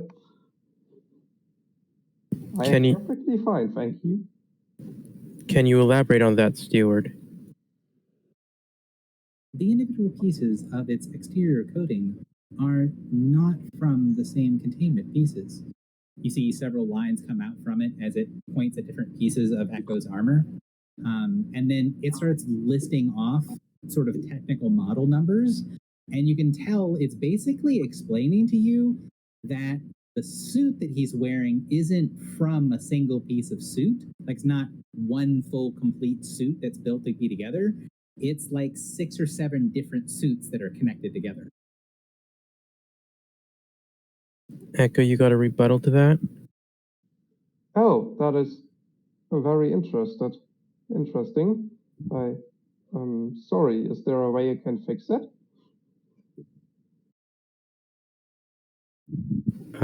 Forwarding that to the steward. The pieces seem to be functioning together relatively well. However, the pieces are not designed to be completely compatible.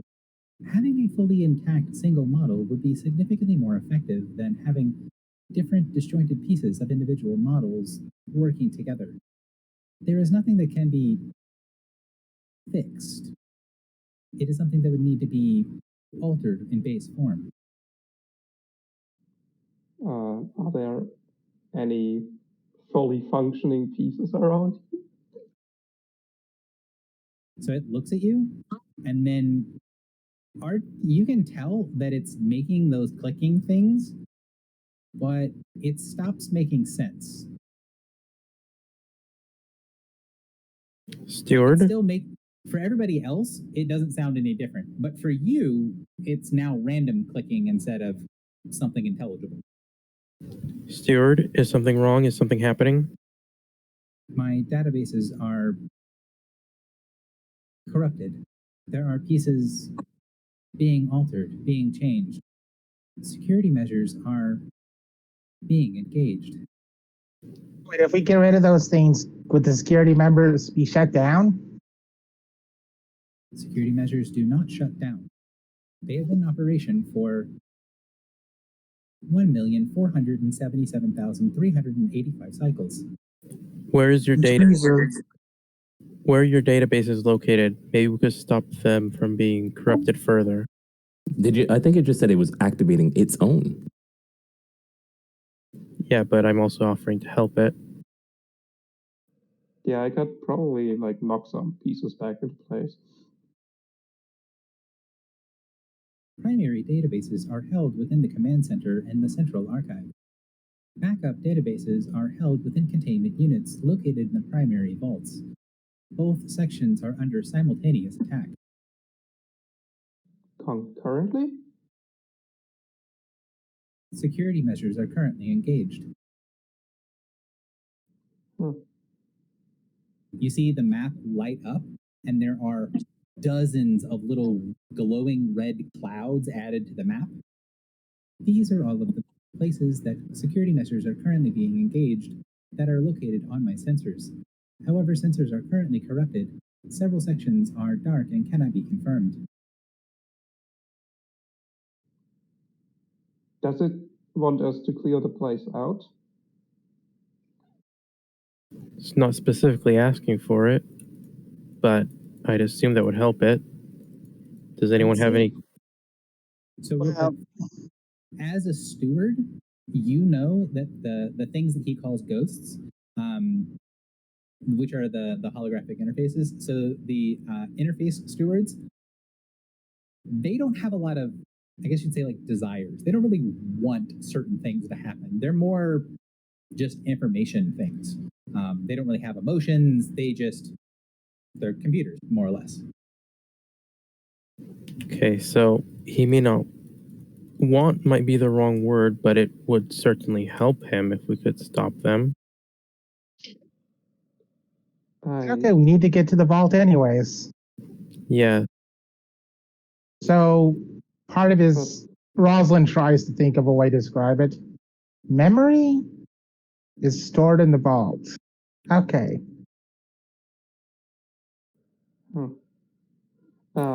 From the map, which we can all see, right? Gary? Yes, We all can see the map, right? I believe so. Does the vault look significantly more dangerous than the command center? So the area around the vault has fewer of those little red clouds. However, the red clouds that it does have are larger. The area around the command center does have more clouds, but each of them look fairly small. And the area that's in the center, not exactly around where the crashed ship is, but the area in that region seems to have the most numerous clouds, although they're kind of haphazardly spread throughout the entire interior of the structure. Can you ask the ghost if the command center is required to open the vault? Bastion will ask that. The vault and command center operate on independent systems.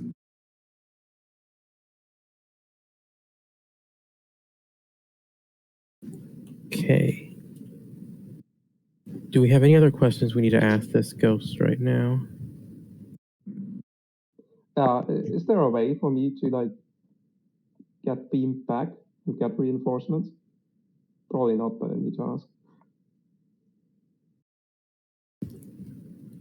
Wait, can you clarify what you mean by that?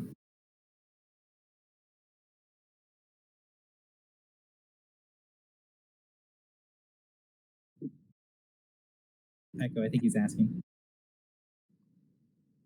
Yeah. He's asking you to clarify what you mean. Oh, they're doing that.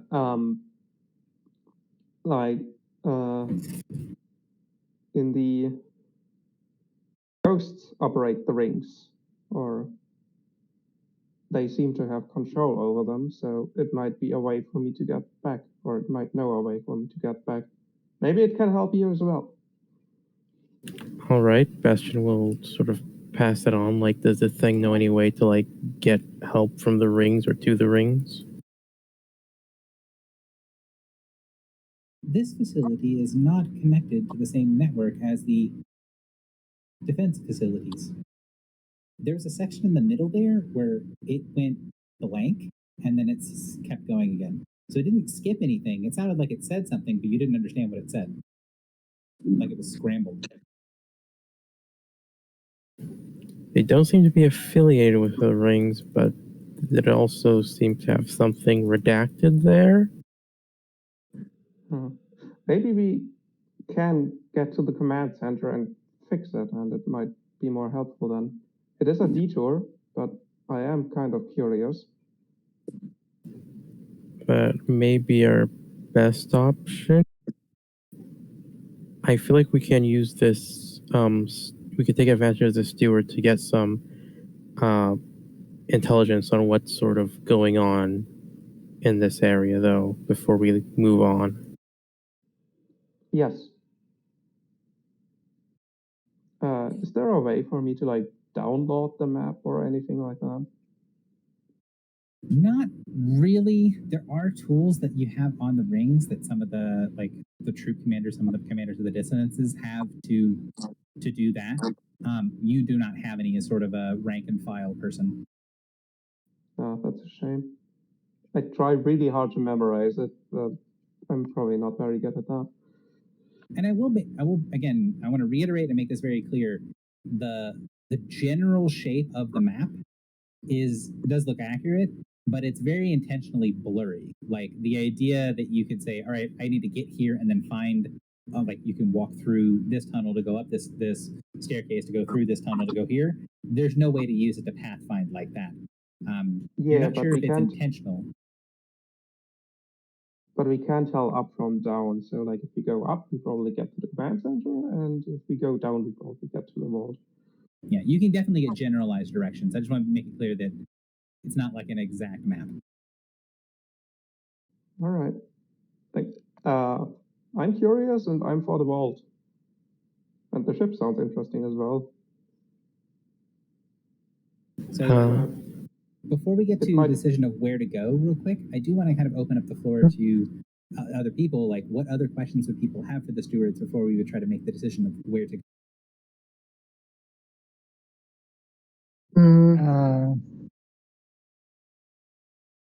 Roslyn already asked her question. She was wondering if getting rid of the parasites or whatever could stop the chain things. Turns out not. Perhaps this thing would be willing to like recognize us in the security systems. The chains will no longer be hostile. Oh, that would be very helpful. That would be pretty good. Okay, I'll ask it. Steward, could you add us to the IFF list or whatever these guys use? I assume Bastion would have a better idea of what they use than I do. Yeah, so he would use the terminology from Astoma, and you'd probably have to kind of go back and forth a couple of times because it doesn't use the same terminology you do. So it's kind of like it's working on a similar system using similar words, but you guys don't. It's not one-to-one, right? Like you're not from the exact same place, so you do sometimes have to explain to things. And then it'll kind of get to the conclusion, and it'll say, the addition of those to security contracts can be brought in. However, I do not have access to that capability at this terminal. You would need to speak to one of the contract associates or managers to be able to be added to security contract. Where can we find those managers? There is a security brokerage located, and then it shows you a section of the map, and this time it is crystal clear. You can see every room, every label, every room has a label on it, and it shows you a section of the map that it hadn't shown before, and now the rest of the tower is blurry, but that one section is very clear. And it's labeled brokerage.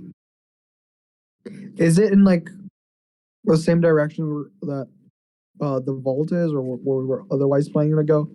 Or is it you guys like can see the map, right? And I'm not just I can't. Yeah, it's up here. It's now I do. above the crash ship and below the command center. I see it now. I'm sorry. It's all good. I didn't do We're just that. making sure that it would not be the first time I was describing a bunch of stuff and y'all are on a different page. So So yeah, I am adding things to the map as you guys are asking it questions, right?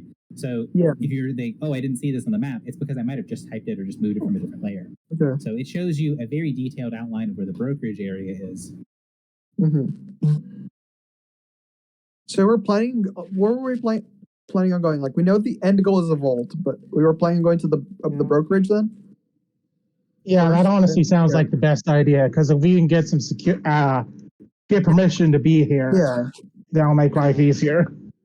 I Another agree. And then we can go to the command center and like deactivate stuff. Yeah, because that's like the same direction. And then we go to the vault. I like that. I like that plan. That's a very good idea. Can we ask it for an armory that is outside of the vault where you might be able to get some equipment?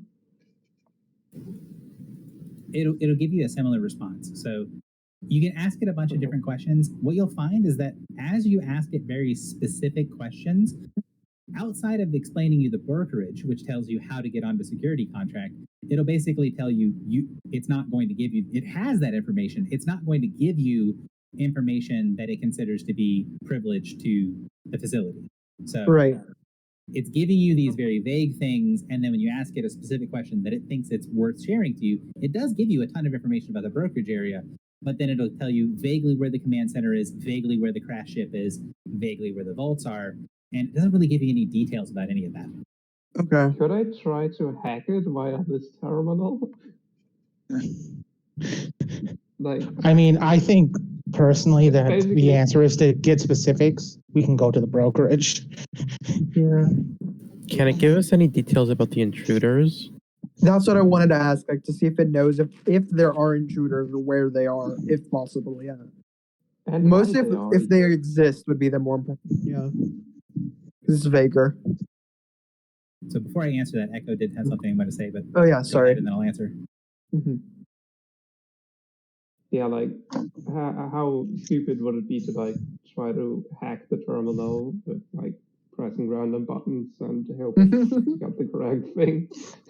So I would say that generally speaking, kind of what you knew from Ghosts, right, was oftentimes you can hit enough buttons to make it do something. But what actually happens is so chaotic that usually people use that as a last resort. And the fact that it's not communicating to you, but it's communicated in a way that somebody can understand, usually is the point where, at least in the rings, if you have a functional ghost, you don't kind of touch it because you don't know if it's going to turn off, if it'll turn back on again and be easier, if it'll explode. You don't know what it's going to do. So if you have something that's working, kind of, generally you leave it alone. Question out of character, how much deference would Echo actually show to a ghost? Because I'm not really sure on that. Not much. Okay. So it is a tool for Echo too, not a god. Yeah, it's a tool. Now, it's sometimes a very useful tool, also sometimes a very dangerous tool, but it is a tool. Just like a sword. So probably the brokerage then. Okay, so and then Margot asked the question of something about the enemies. What was the question you guys asked about? Yeah, probably like if it knows if any I guess if there are any invasive bodies within the place, anything that it wants gone. I guess I don't know exactly how to word it. Margot is smarter than me, so she probably she'd want to ask it in a way where it might tell us instead of being that is information I can share. So trying to make it vague, but they'll get an answer if that makes any sense. I'm asking the others if they have a way to word it that makes sense, right? Margot would be able to communicate it better than me to them, but she probably wouldn't know exactly how to say it.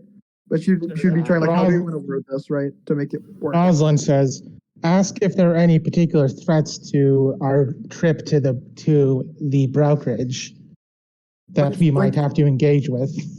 But then it might if we ask it that way, it'll be well, what do you identify as a threat? We'd ask if it has Okay, we're hostile. asking. We're asking about intruders. Yeah. Yeah. Parasites, intruders. Hostile elements. Yeah, just we're asking it for more details about those red clouds it was showing on the map. Oh, hostile elements might be a good way to. If it knows Yeah, what the yeah, hostile yeah. elements are, that could be something to ask, right? Like what kind of species they are or whatever. And why they might be here. The ghost Yeah. might know that, but maybe That it might be a has good a idea, database too. name. Yeah. So I think that's the two questions. Like, do you know what these things are and why they're here, right? Like those are the main things we need to know. And like how many of them are there between us and our destination? But we can kind of see that, can we not? Not you can tell that they aren't good representations, right? So it's kind of giving you a hey, there's some fighting happening over here. Hey, there's some fighting Sure. happening over here. But you know it's not a one-to-one representation. Mm-hmm. So it would say, steward's docks are not given full access to security or databases relating to intruders or other biology of creatures. This is not within my databases. However, there are several locations between here and the brokerage, which would be things in my databases for ways of communicating safe travels for those willing to get security contracts. And then you see a section of the map light up, and there's a pathway that takes you from where you are through the facility that is lit up like a much more precise looking map. And you see several points along the way that are in the middle that are sort of, and I'll put the label in the map here as a little circle. So there-ish, where it doesn't have specifics, but it shows you those rooms are sort of highlighted in red. And then it says, these locations have shown signs of invaders and other creatures that are hostile to the effects coming from their locations in, and then it gestures towards the crash ship area, sort of lights up sections A24, A28, A29, and then it kind of lists off a bunch of things and shows you sort of the area of the facility that, like what floors like 18 to 21 are destroyed by the ship crashing into it, and then what sections of those floors have been destroyed by the ship. And it shows you that from around that area, that whole cloud around that area, they don't have any sensors, they don't know what's there, but creatures and materials are being drawn into there, and other invaders or creatures are coming out. So you can see from the diagram, basically, it either doesn't know or doesn't want to share what's going on with the ship, but you're going to have to go relatively close to where the crash ship was in order to get from here to the brokerage. Okay. And just to make sure I didn't misunderstand this, whatever's coming from the ship there's also things going into the ship, and neither of those are part of this tower. Or is that me misunderstanding? So basically what it's trying to say is that things are Yeah. coming out of the ship, taking things from the facility, taking it back to the ship, and then more of the things come out of the ship. Oh, that makes more sense. Cool. Okay. Yeah, I thought there was like two factions that were intruding. that makes more sense when it's just one. Okay. Cool. Well, it is kind of weird that there are like parasites trying to get into the tower from the Yeah. outside. Unless it like got locked out, because like if you're trying to leave, Maybe, if you're trying to leave, probably the golems let you through. But if you try to come inside, they might not, right? But would be really cool if we could get the ship operational, but we'll see. Right. I think our first goal has to be to get to the brokerage and, get access to more info and Yeah, we'll try and avoid the ship if we can. Yeah, that sounds great. Maybe this ship is the way for us to get home. She beams, and then she kind of claps her hands and gives a little bow to the steward. Thank you, Spirit. I hope this helped cleanse your sins more. Bastion won't translate the part about the cleansing of their sins, but they will translate the thank you. So basically, as soon as you tell it thank you, right after you say it, you remember that this is how this functions with them, but it immediately turns itself off. You can basically call to it and it'll turn itself back on, but basically telling it thank you is saying you're done. Right. Well, you got one bit, I think. Yeah. So we can move on? Or is there anything, Gecko, that you would like to add, like from a meta gamey perspective, like questions you would have asked, something like that? No, LeBron here would actually be really confused that this thing is actually controlling all of this. He's not the most intelligent, not the most intelligent Ganassi around. All right. Now, He's convinced he's a damned soul. if he says something like that, would Arden correct him? Because Arden understands what this thing is, right? Yeah, to a certain extent. So, Well, she hasn't yet literally said that yet. In fact, that's probably the first thing she said aloud about that. does Arden, the player, understand what this guy is, what this ghost actually is, and what it does? Because Bastion, the character, does. And I want to make sure there's not a disconnect there. It seems like it's sort of just like a chatbot or something with like access to some info from the systems that's just like forwarding it to us. It's not actually in control of anything. Sort of. So what your character would recognize this thing is, it's basically an access point for people coming to the docks. So if you're going into the city, going out of the city, wanting to check records, wanting to pay taxes or tithes, assuming this is like a city, right? Assuming this is like a stoma, this guy is like the dock master that has all the information about what ships are coming, what ships are going, where everything is. This guy is the help desk for the docks. Uh-huh. So what I'm sort of thinking of is like that VI girl on the Citadel in Mass Effect. Never played well, I've never successfully played Mass Effect. I've played like a couple hours and gotten bored every time. Uh-huh. I mean, All right. Go ahead. no, I was gonna say, yeah, it sounds like just sort of like a digital like control for this area. Yeah. Yeah. Like, would it be relevant information to this adventure if, like, Echo started like asking tons of questions to Bastion, why, what these ghosts actually are, and how they have a connection to them and stuff like that? Because I feel like that's something Echo would be very interested in, but that is probably not very relevant to the adventure.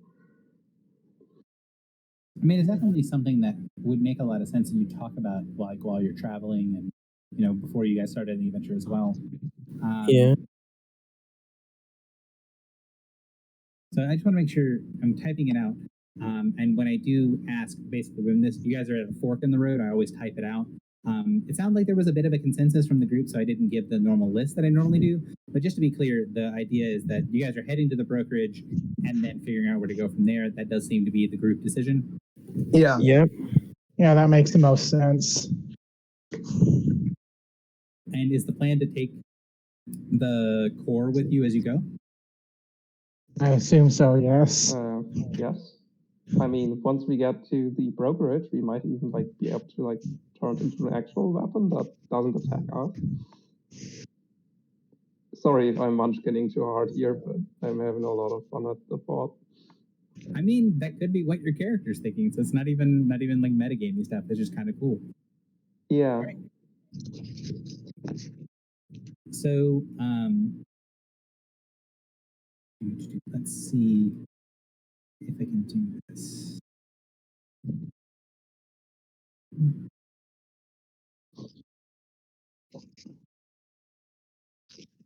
Don't have a great way to add this on. Oh, I could do it like this. Hang on. Sorry, the thing that so this is a little bit of like DMing thing for me. One of the things that I tend to do last is looking up splash screens and adding in the artwork and all that sort of stuff. Usually because I've got a really good image of what I want in my head, and doing all the numbers and all the math and the backgrounds and stuff. That's kind of the important part to me. And so my splash screen stuff today is going to be really off because a lot of the time that I had to do that this week just got destroyed. Yeah, that's all right. That's okay. You can also just describe it. Like, not, yeah, like even that would be fine. But I typically like to have people have something to look at. So the idea initially was to have some corridors and some things so you're having scenes as you guys are walking along. The main question I have to ask you guys is, since you've seen that there's a lot of active stuff happening in the tower, what is the plan of action for getting to the brokerage? Are you guys trying to move very quickly? Are you trying to move quietly? Are you trying to take side paths? Like, how are you trying to get there? Are you trying to avoid as many problems as possible? Are you trying to, not worry about not being detected and then being able to get the jump on things if there is going to be a combat? Like, how is your approach to this area going to be? I'm not very stealthy. Like where I come from, we have like kind of a hellfire and brimstone approach to these sort of things. One question I would like to ask if I can like try to actually slip there, if that's possible in this place. So I would say that your character, basically every time there's been any sort of planner, anything to play with, has popped up your slip display, and it's never gone active. So I would think that your character would sort of do that in the background all the time, like not quite as a nervous tick, but just like, man, it'd be really useful if I could slip here and then just turn it on and see it doesn't work and then turn it back off again. I mean, it would be a fun tick. Yeah. So that would be something that I was thinking, like that your character would be kind of constantly looking, and if it does come up, I'll let you know. Okay. But no, right now you cannot slip and you've not seen the slip screen active anywhere. Yeah, Margot would mention that she could scout ahead and see if there's a path, if that's necessary, but would prefer we stick together. But if we can't, yeah. Because she is very good at hiding, but if possible, she'd prefer we stick together. Yeah. That is probably for the advice. best. It's all for just taking the quickest path. At the very least, well, maybe not party forward, but if we run into something, just power through it. Exactly. Sometimes you just got to run a little bit faster. Yeah, sounds good. And like I could probably fairly well like find my path in this place because it's probably pretty familiar. And it's not like we can't take a fight with those guys. We can kill them. So one thing that I will point out is as you get into this facility, the similarities of things that you're used to, they go away pretty quickly. You're reasonably certain, and I would say this is to Echo, you're reasonably certain that this facility as a whole isn't actually Forerunner tech, or if it is, it's Forerunner tech that you're just really unfamiliar with. Like it's really alien looking for Forerunner tech. A lot of the things here look advanced, but they don't look advanced in the same way. A lot of the structures are much bigger. A lot of Forerunner technology and Forerunner buildings have relatively small hallways and waterways and things like that. A lot of them do have water in them as a big element. So there's like sections of the ships and rings you can only get to by going underwater. But a lot of the things in Forerunner areas are designed for basically medium-sized creatures. There are definitely areas that are bigger and grander that are bigger than that, but the hallways of many of the main structures, and especially like the servants areas and like the side passageways and a lot of the Forerunner buildings that you've been in, they're all relatively small. This place, the interior of it is not like that. It is built like with these huge expansive areas, even areas that look like they are unimportant or little connecting pathways between smaller rooms. Everything's built to a sort of bigger scale. And you can see as you guys make your way through the facilities that there's lots of things on the walls that show like terminal entry points where you would touch something. And you can see magic circles in various states of being deactivated. That might be some sort of tools to use on the wall or ritual circles, some of which are basically chest height to you and to most of the group, right? Because everybody here is roughly medium size. I don't think we have any small characters, but you have things that look like they're designed for smaller creatures. You have things that are designed for you guys. Then you have things that are built for much larger creatures. This whole place that you're in looks like it's designed that any two ogres could walk down the hallways going different directions and not touch each other. It's just built on a very different scale. We have 4 small characters from Echo's perspective. So that is something you'll notice. The technology looks very different. There's a lot more magic in the architecture and in the stuff than there is in normal Forerunner stuff. Most Forerunner stuff is technology with a small amount of magic in it. This tends to be almost all magic with a very small amount of technology. And then again, it is built so that it's designed for larger creatures, and there's these big, huge hallways and expansive areas. Does it seem to be like Fey infused? I probably can't tell, but maybe Rosalind can? Rosalind Oh, yeah. just doesn't. Go ahead. Yeah. Rosalind is like, this, as you ask about that, Rosalind's like, this entire place is made of metal. I can't think of a single spirit that would want to be here.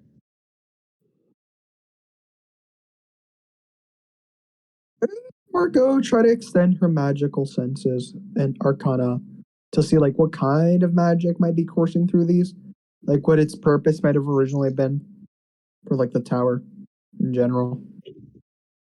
That like we're inside. So Margot, you can tell that.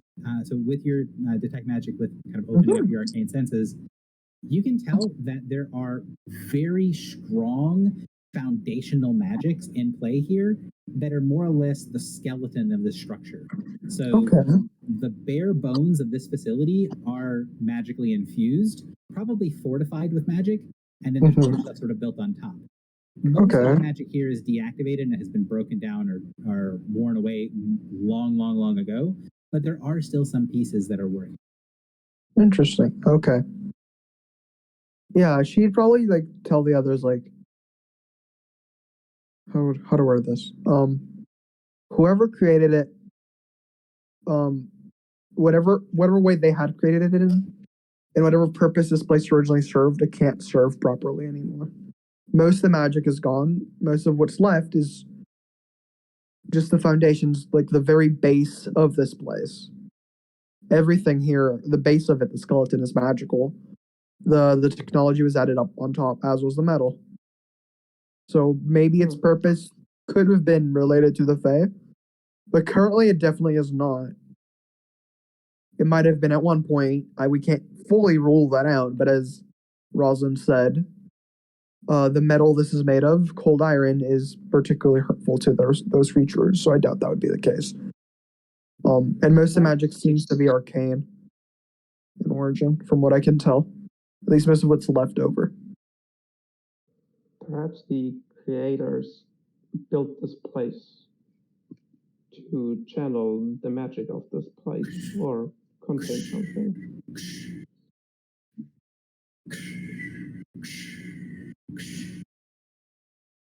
You hear clanking in the distance, but it's fairly regular, and it's like something really big is walking or moving this way.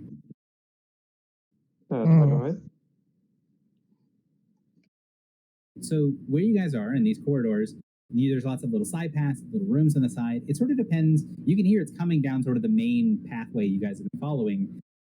How much out of the way do you want to try to get? Do you want to try to hide? Do you want to kind of go well off the beaten path?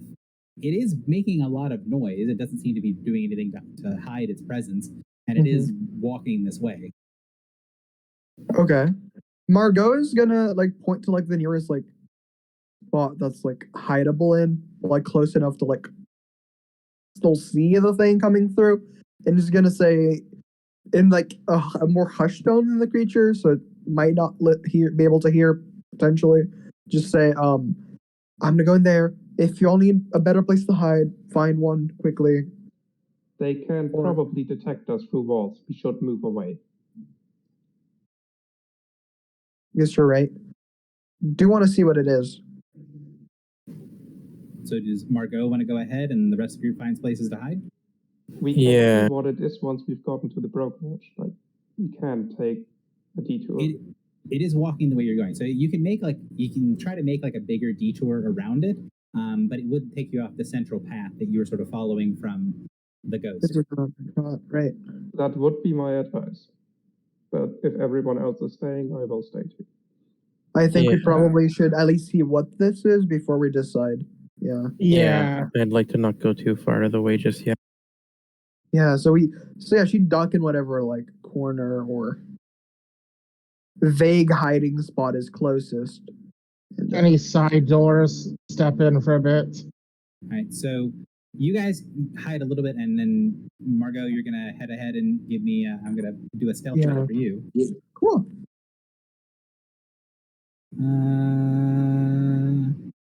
Are you not trained in stealth? I have a specific spell button. Yeah, I see it. See it. perfect. They're not is in my the terminals up here. No. So you guys see Margot just sort of fade into the shadows and ghost ahead. And yeah. So, Margot, this is the same question to you that I did with Arden. So I'm going to give you some specific information. Do you want me to do this to you and just say it in the channel, or do you want to do kind of like what I normally do, is pull you to a different channel, tell you what's going on, and then you can relay it to the group? I am fine with either. I would actually like to ask the others if they have a preference, since I'm pretty ambivalent. Does anybody else have a preference on this? Otherwise, I will go with Larry's preference of another channel. But I prefer if things move like quickly because of the special circumstances that we're in. So probably the same channel would be advisable. okay, then the same But channel is But in completely general, fine. I would prefer the different channel too. Cool. We can stay here then. Let's just pick it this way. Yeah. Cool. Okay.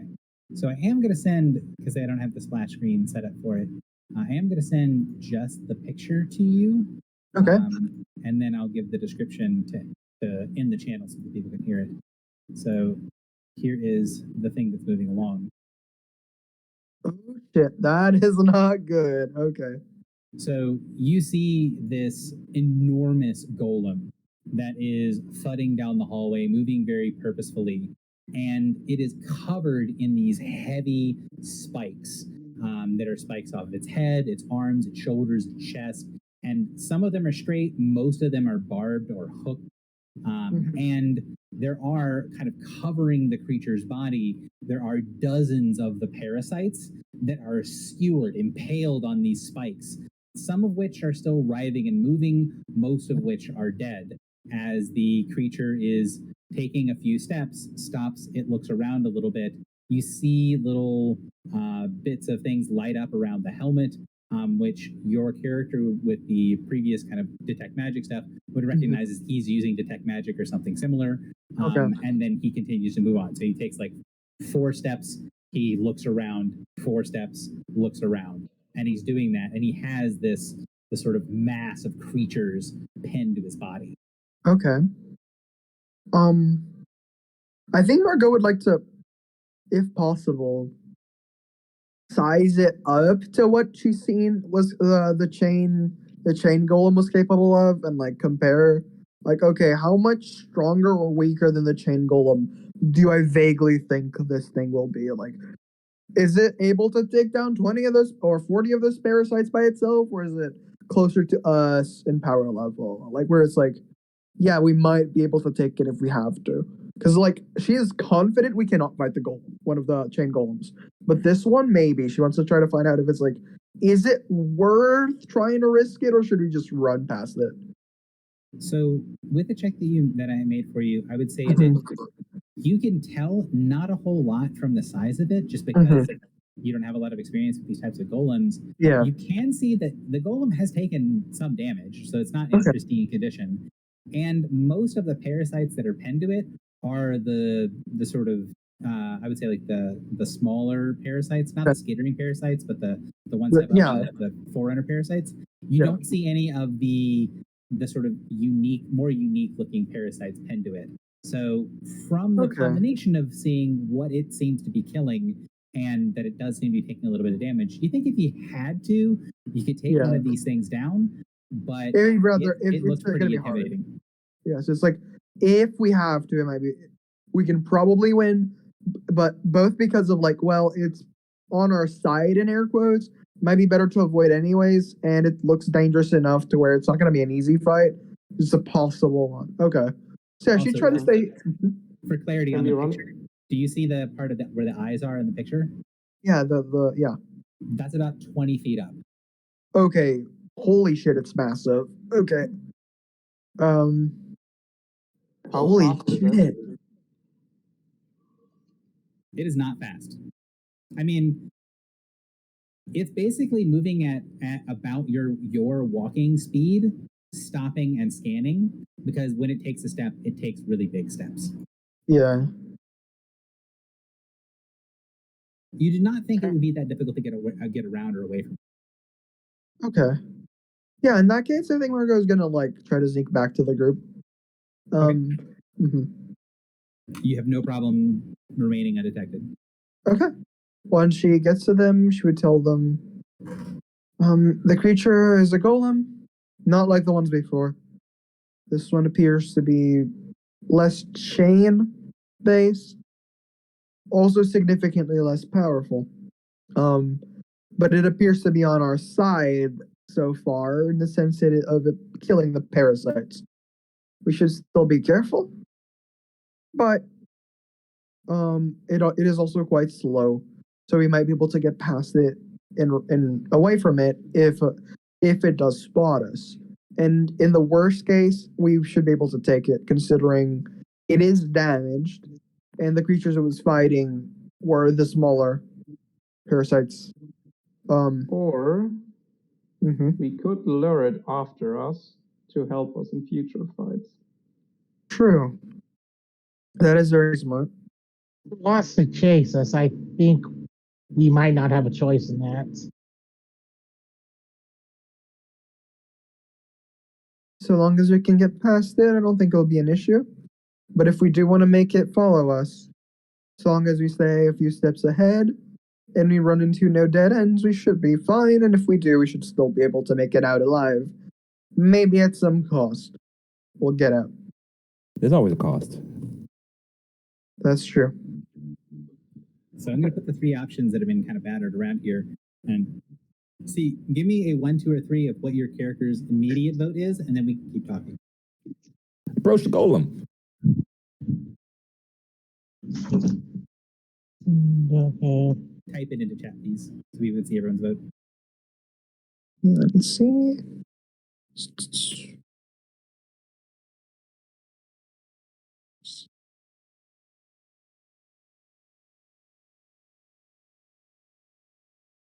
Approach in this case would be like talk. So right. Yeah. All right. So it seems like the group is mostly in favor of approaching. Rosalind, you are I would say the dissenting voice. So what would you say to try to convince the others that their plan of approaching the golem is a bad idea, or would you be convinced to go along with the plan? Like, it will probably just step on us if we try and approach it. From what she described, it's huge. I think it should just. It's like. What would be a particularly. It's like if there's a herd of herd of steer moving forward, cows moving forward. You don't stand in the way. You just let it go past and let them tire themselves out. The difference. Or in this case, we ignore it and just get past and get to the brokerage. The difference is this is one very slow lumbering cow, and we're quite nimble in comparison. So if it were to step on us, it would likely mean we were being too slow anyways. Well, whatever.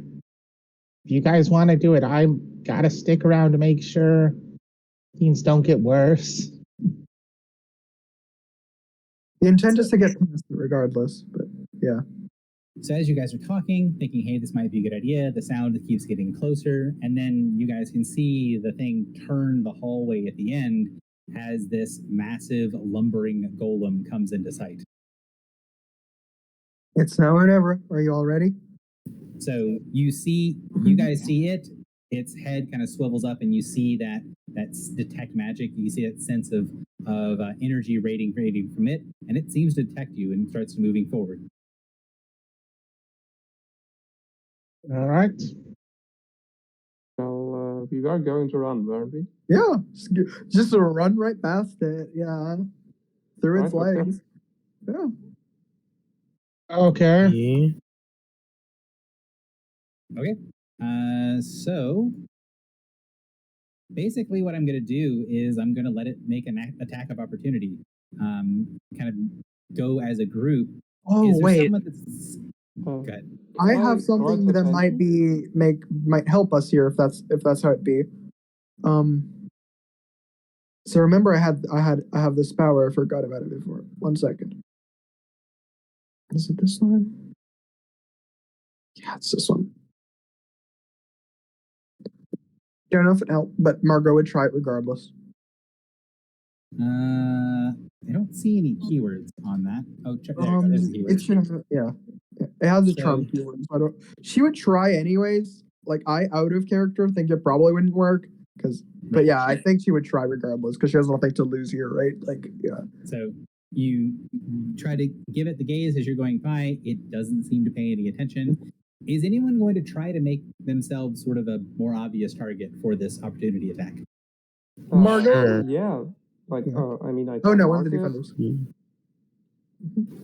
Yeah. something like that. Like, perhaps even draw it out of the way if it isn't like blocking the entire corridor. So it's basically big enough that while it's not blocking the entire corridor, the whole corridor is within its right. So you can't bypass it without it being able to at least grab it as it comes by. Perhaps we could coordinate it to like keep it off balance, switching between us. So it's That's a going to cool get. idea. So looking at it and kind of pulling up the stats and stuff, it's going to get 2 OAs off. Would Echo and Bastion be the ones to take those 2 OAs as you're going past? Yep, that works. I like that. They're the defenders. That makes sense. Yeah. All right. They're also the ones that seem like the most like willing to like sacrifice like actively. So yeah. Okay, so Golem is going to make the first attack. I use a syllable as well. All right. It's going to make the first attack against Echo, and then the second attack will be against Bastion. That went through. Oof. Oh damn. Oh no, it's a go. Okay. So 35 AC. And the second attack is against Bastion. Whew. He's rolling.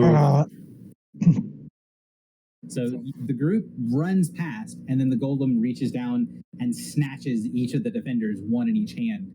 And then you hear this crinkling of metal sound, and you hear sort of echoing voices coming from inside of the creature.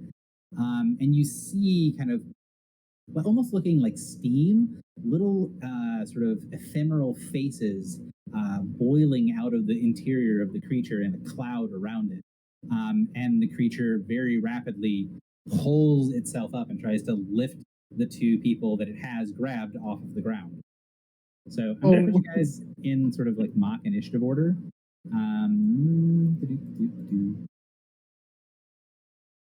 Oh no, Margot is about to go try to commit murder on this thing.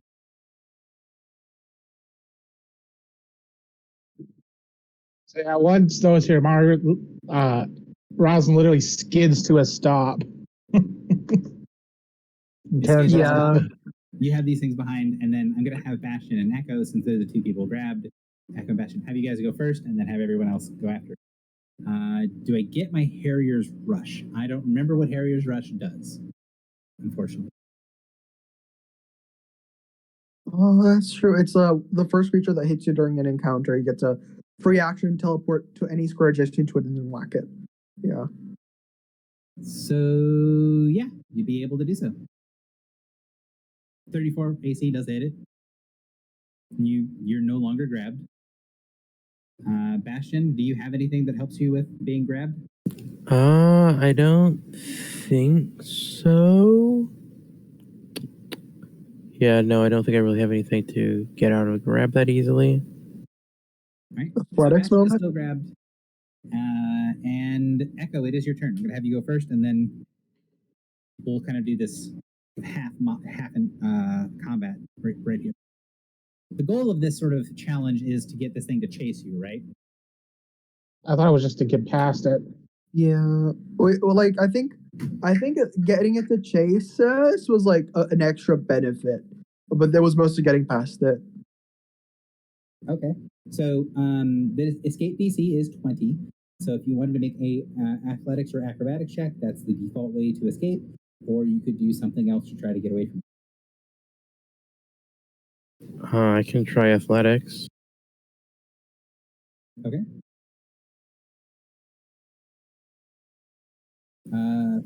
Roll of 3, total of 16, not going to be successful. Ooh. It is my turn, right? Mhm. Yeah. It's So, less formalized initiative because it's not normal Okay. combat. So yeah, what I'll use is use my encounter item power for my boots to shift 2 squares, then move into reach 5, and then I lodestone alert augmented to like get it out of Bastion's reach. So I will say that And you that can should tell end from the this grab. character it's not going to end the grab. It has reach 5. No, it's way bigger. Hang on. Let me get the token for the creature on the map. Oh boy. There we go.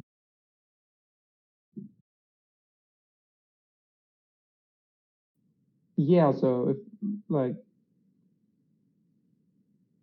So the I point that I'm pull trying to it make 5, is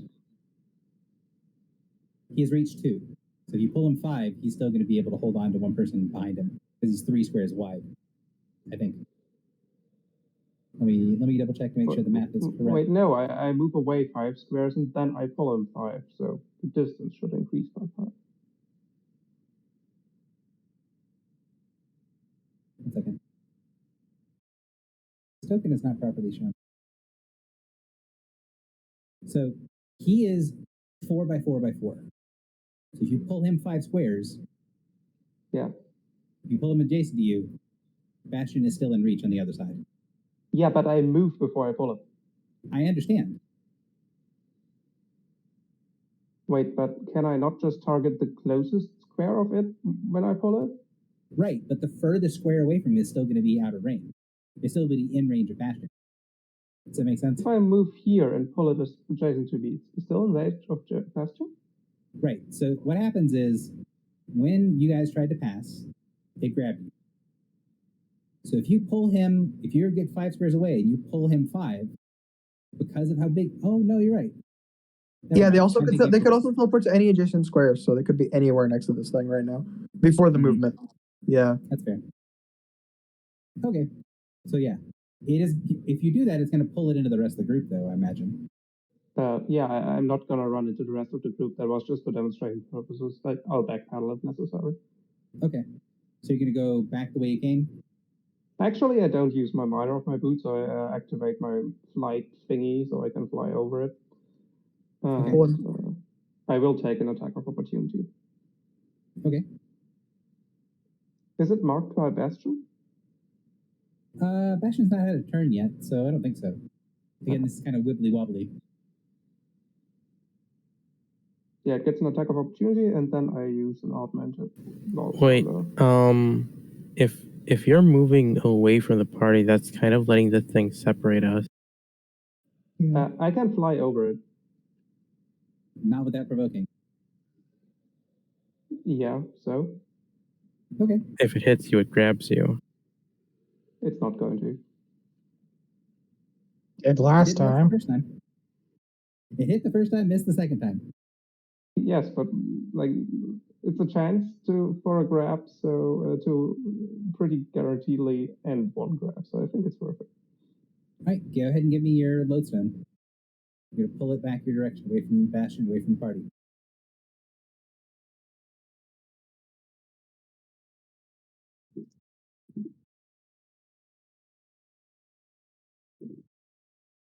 Uh, 32 versus Will is definitely going to connect, which will pull it away and enough away to break the grab on Bastion.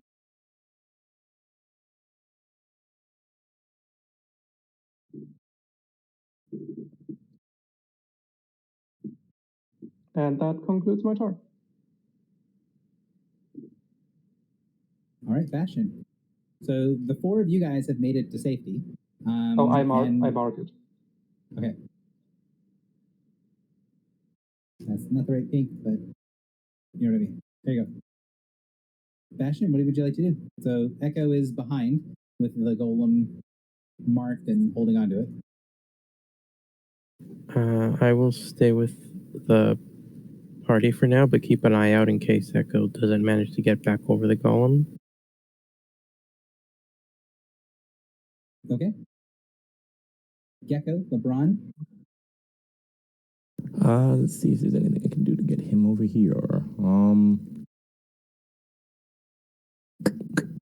And doesn't necessarily have to be combat powers. If you guys are being creative, again, this is sort of half combat, half skill challenge. I think this would be fun then.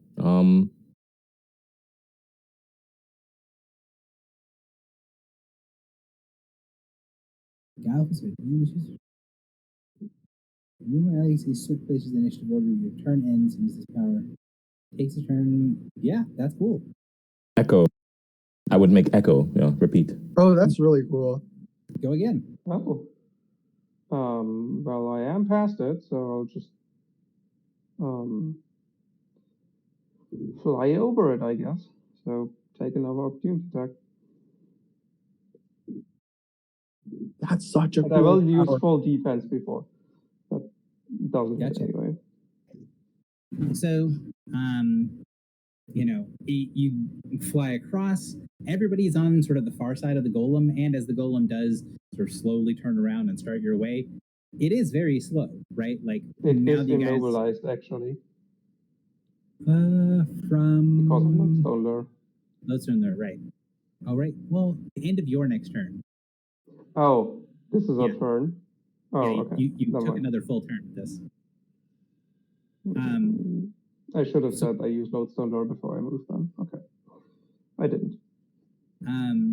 Well, you'd have to hit it again and do some other stuff. Regardless, you guys can get some distance on this creature.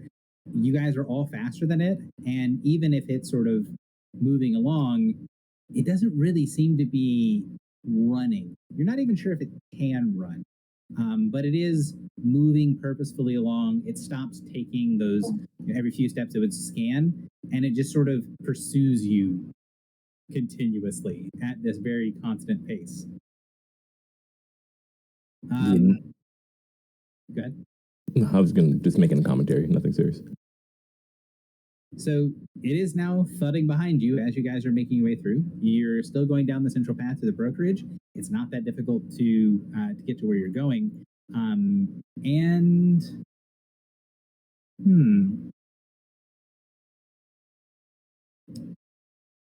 Let's see.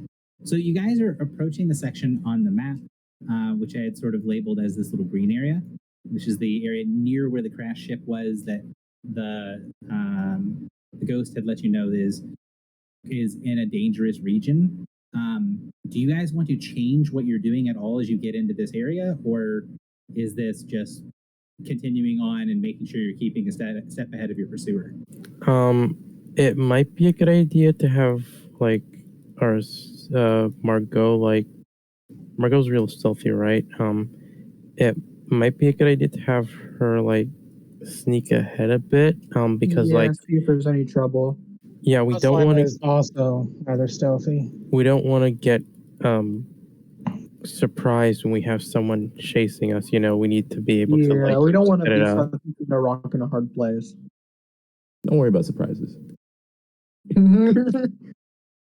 But yeah, Margot will probably do that if it's brought up. She definitely agrees it's probably useful to keep an eye out ahead, especially if this thing chasing Yeah. us. So she Yeah. will go Yeah. ahead and Yeah, Rob. Okay, if you want to do it. I mean, both of us could go together. Like, it's probably better even if we do that because Yeah. one of us gets fucked and the Yeah. other one is there to help, right? So we should both go Yeah, together. that's a good point. So Rosalind pulls her cape up over itself and it kind of blends with the ground as she moves forward, ready to sneak up. And Jack can see what's up ahead. So Can you Rosalind get is a- scouting. No, both of us are together. Yeah. Okay. Okay. Because two heads are better than Can we one. use second wind while we're running away? You can, yes. Um, Sorry, I'm making checks right now, so I'm doing other things.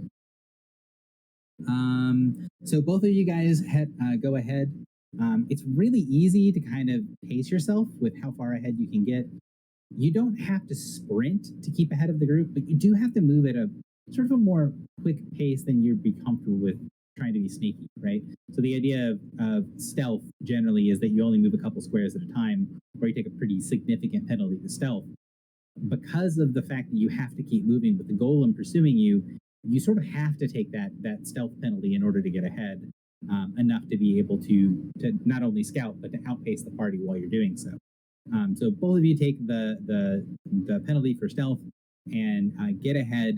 You guys get to an intersection that shows there's a ton of damage at an intersection coming up ahead.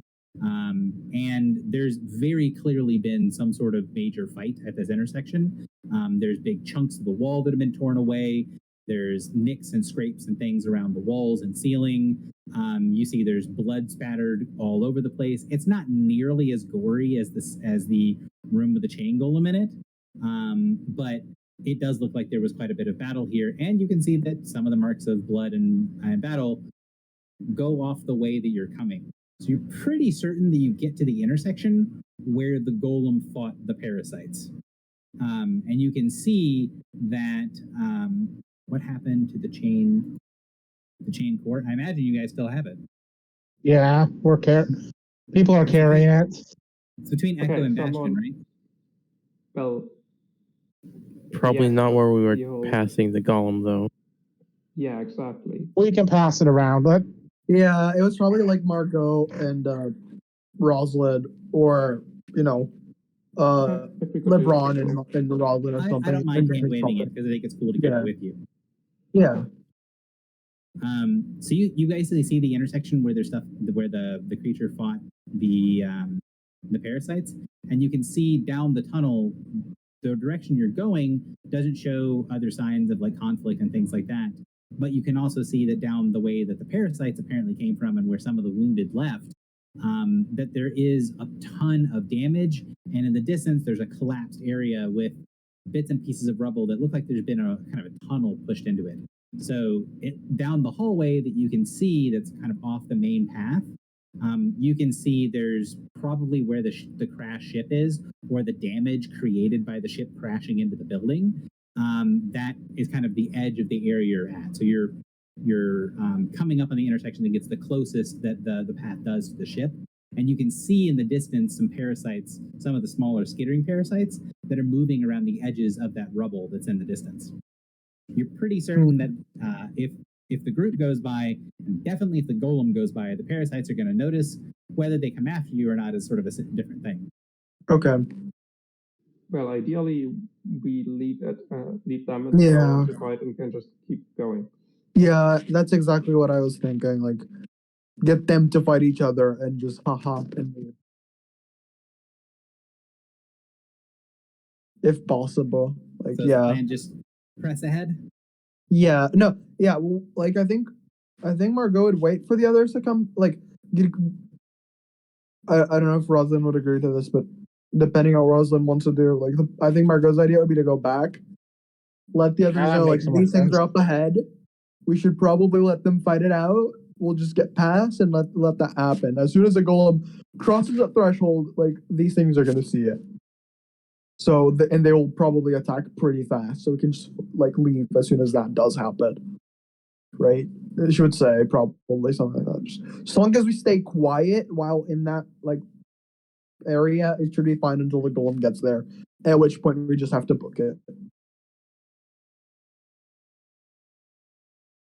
Okay. So you cross the intersection, and basically as soon as you guys come out into the open, you see several of the parasites notice, and then the parasites can hear the sound of the golem chasing you, and then scatter as you guys approach. So like you can see the parasites were interested at first, and then as the golem's thudding comes back, they sort of scatter like cockroaches with the lights turned on. Okay. Well, I guess that means we should fight the golem then. We're gonna be able to stop it chasing at this point. And these things seem more afraid of it than of us.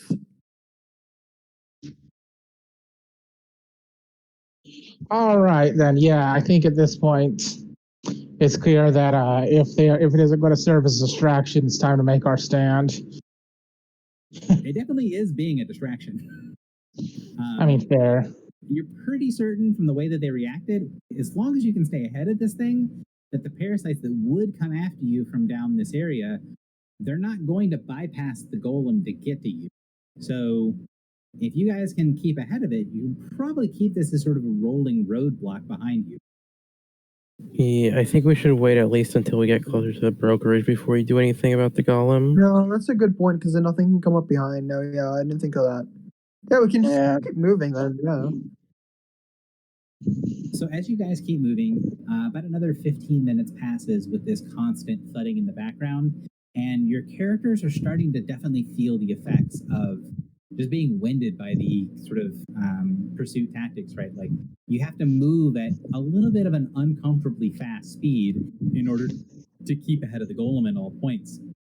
Would people give me your choice of either endurance or athletics, or if you feel like you can justify something else, give me another justified check. But the goal here is just what you're doing to keep ahead of the pace, keep ahead of the crowd. I'm gonna use a power here, I'm gonna use endurance. and then I'll use endurance. I just use athletics. See 26 here. athletics, 19 athletics, 20 endurance. Margot, Yeah, what's your this is total? athletics. I'm Yeah, better I'm at using that. the power, and then I'm rolling right now. 1 second. There we go. So that's a 24. I got a total. Yeah, I'm of just 3. going to do athletics because she's better athletics than endurance.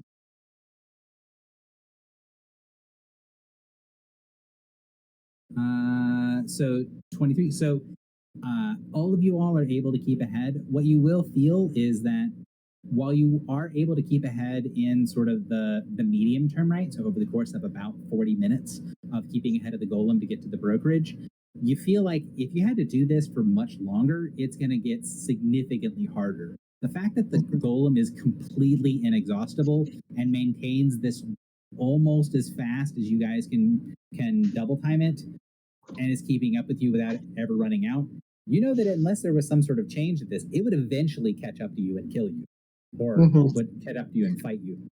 Right. Okay. But you're able to stay ahead and get to the brokerage area.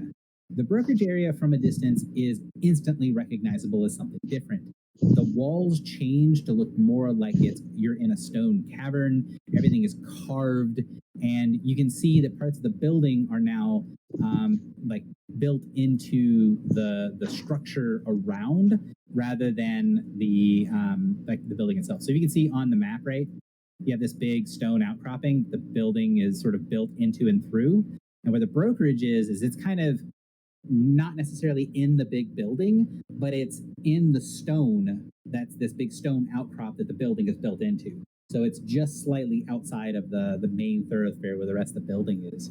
And you can see everything here looks, maybe this is how the rest of the facility used to look long, long ago. But the fact that this place looks clean, there's no metal that you can see, there's no cold iron, there's no wardings, there's nothing like that you can see. And the fact that everything is clean and in good order almost gives you this sort of eerie sense of like you've stepped into a different world from the sort of dingy, rust-covered, dirty corridors, the heavily blood-stained and battered sections of the fortress that you've seen before. This area looks quite different, and as you make your way deeper in, you guys hear a stop. And the golem gets to the edge of that area and then just stops and stares down the hallway at you. It does not look like it's going to enter this area. Oh, that's really cool. Okay, so we're basically safe here because it's going to stay there. Are you sure about that? Well, safe from anything that might come from behind, but yeah. So that thing can't enter this place. Does this mean we have we're away from?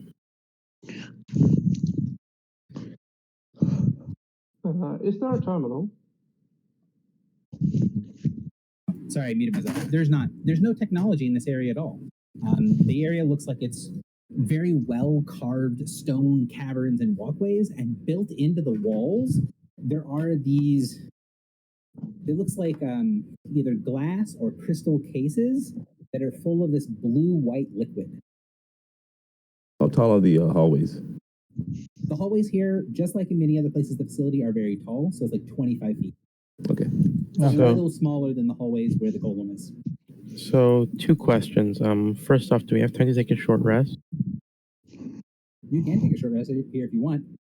All right. Second off, didn't the steward like show us like a map of the brokerage that was like much more detailed than what we got of the rest of the facility? Can we use it to try and find the place we have to go in here? So basically, you're in the entrance area. So the steward broke the brokerage up into the entrance area, the ritual chamber, and then the sides and corner offices. So there's the entranceway, there's a central ritual area, and then there's side sort of personnel offices. You're in the entrance. And do you know where we have to go here? So is it like a specific location? So it just showed you what the brokerage looked like. It didn't tell you anything other than that. Yeah. Is there a door? Like a very obvious big door? At the end of the area that you're in, because someone asked to stop and take a short rest, right? So you're in the entranceway. At the end of this area, there is a big, heavy stone door with those little glass or crystal tubes built into it that are faintly glowing. This is one of the only areas of the fortress that you've seen that also just has light. Everywhere else that you've been has been incredibly dark without your light sources. Here, it's not very bright, but the white blue light from those crystals or those tubes does make it to where it's pretty easy to see.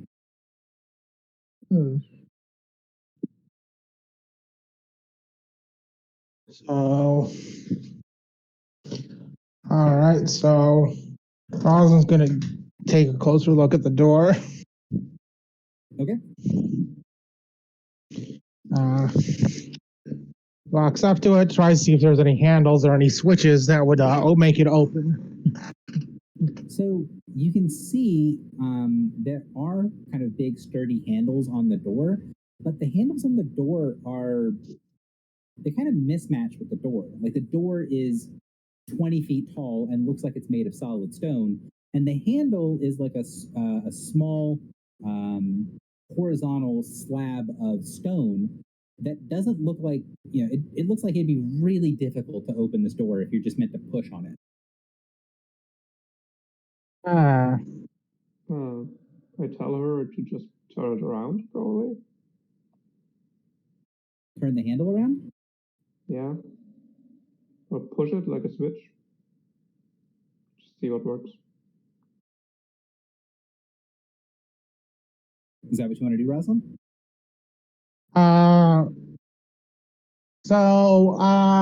Rosalind's going to roll dungeoneering to see if it does look like if there is a switch or something to pull with that.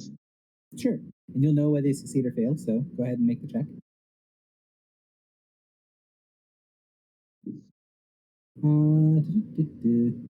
So with a 23, you can see that once they suggest, hey, if you could turn them or move them, you'd look and see the handles on either end, on either side of the door, right, where they would be normal handles you'd open and close, they are on a thing that looks like it could swivel. And as you touch it and you kind of move it like it's going to swivel, both of the pieces on either door do freely move back and forth. So you have these two toggles that move back and forth, and as you turn them, you can see they light up and connect in the center and then sink into the door, and the door very smoothly and very quietly slides open.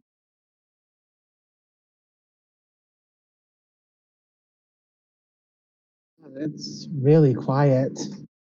So Rosalind was expecting a door this big to make grinding noise or something like that as they moved.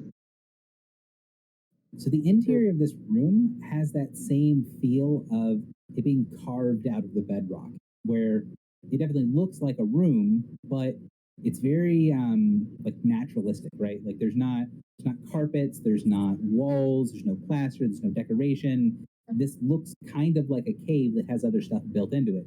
And there are these really heavy things on the floor.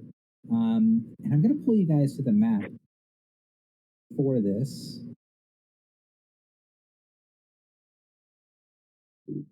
so you guys can see what this thing looks like.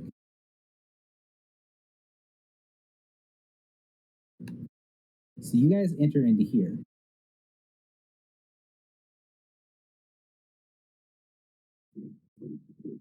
So take a second to look around at the map, and then I'm going to kind of give you a description of what's really going on here. So you're up on a little bit of a raised thing that then goes down. So the floor here, where you can see those cracks and that liquid coming through, that's maybe 10 feet lower than where you're standing. And you see these little rivers of this blue-white lights liquid flowing to the middle of the room, and then you see some arcane symbols in the center of the room, and this huge device that has crackling electricity around the border that is slowly turning in the center of the room. So if you see on the map, there is this sort of wheel thing that is below. So that's like 10 feet below ground level, like the level that you're looking at. And the river of stuff coming into that symbol in the middle is even with where you are, and then it flows around that symbol in the very center into the bottom, where there's a huge reservoir of this weird liquid that is then flowing into different containers and different areas all around what look to be workstations spread around this chamber. Yeah. So Probably a means of communicating with the rest of the facility. May also be some sort of power supply. Yeah, I think Margot Also, wants Sebastian? to see if this is magical or if it's more mechanical. So that with thing what it's back turned out. there, Mhm. that creature, that is there, but it's not a creature. It's just like a stone statue. And where Okay. its mouth is kind of connected, like almost like it's drinking from, or maybe spewing forth, that liquid that's coming out of that trough in front of it. Okay. Yeah. So I think Margot has two things she wants to figure out here. The first is if this liquid is magical, and if the machinery is magical-ish in nature, or if it's like more mechanical and like this is just a naturally occurring thing. And this, I mean, the liquids are a naturally occurring thing. And she also wants to see if she can tell what that creature is at all. If she see, like, if it resembles anything she's heard of, like the statue, like what it represents.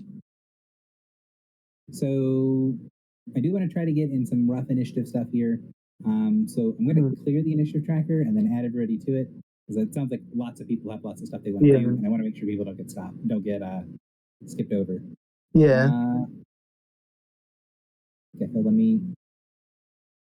Oop, that is not what I wanted to do. Wrong layer. So if everybody could roll initiative for me, please. All right. There's me. So, where are we in this? Yeah. I'd Tokens like. map now. So you guys are down Okay. here at the bottom. This is where Okay. you're Thank entering you. into the room. Oh yeah, everybody gets +3. And I forgot to add my actual initiative in. So we all get a +3 to initiative because of you, as warlord. Yeah. Nice. Alright. Pretty nice. I'll Because just you add that to the macro.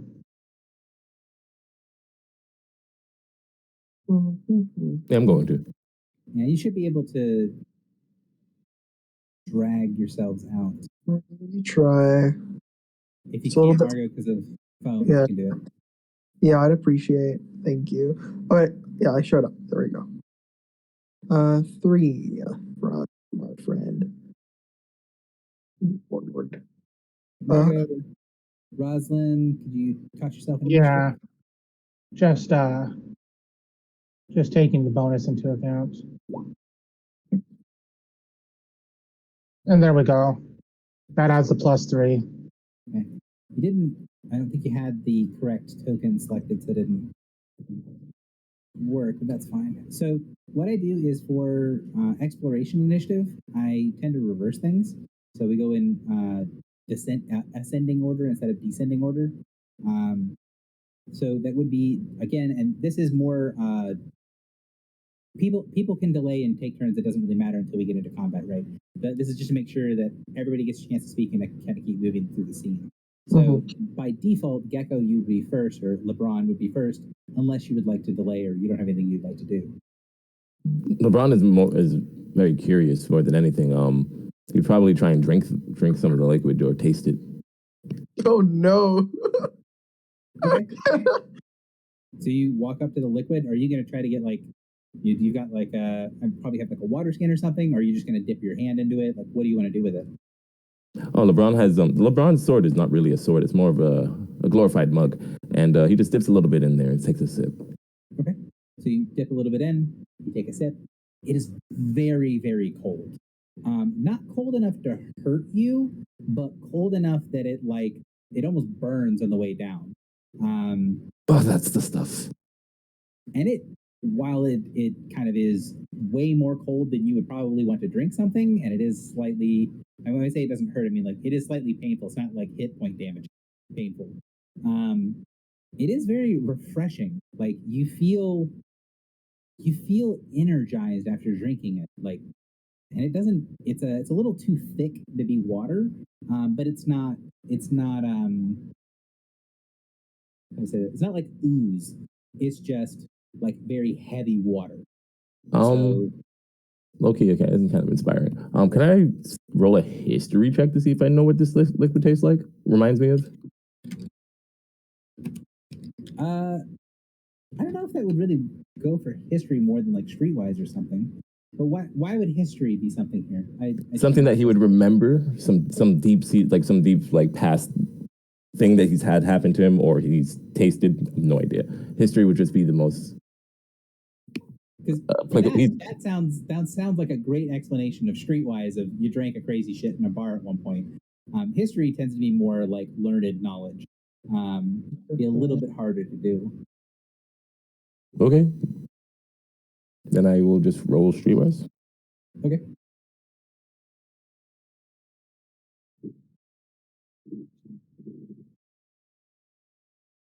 Oh, I guess this would technically be a me roll, but what is your Streetwise check?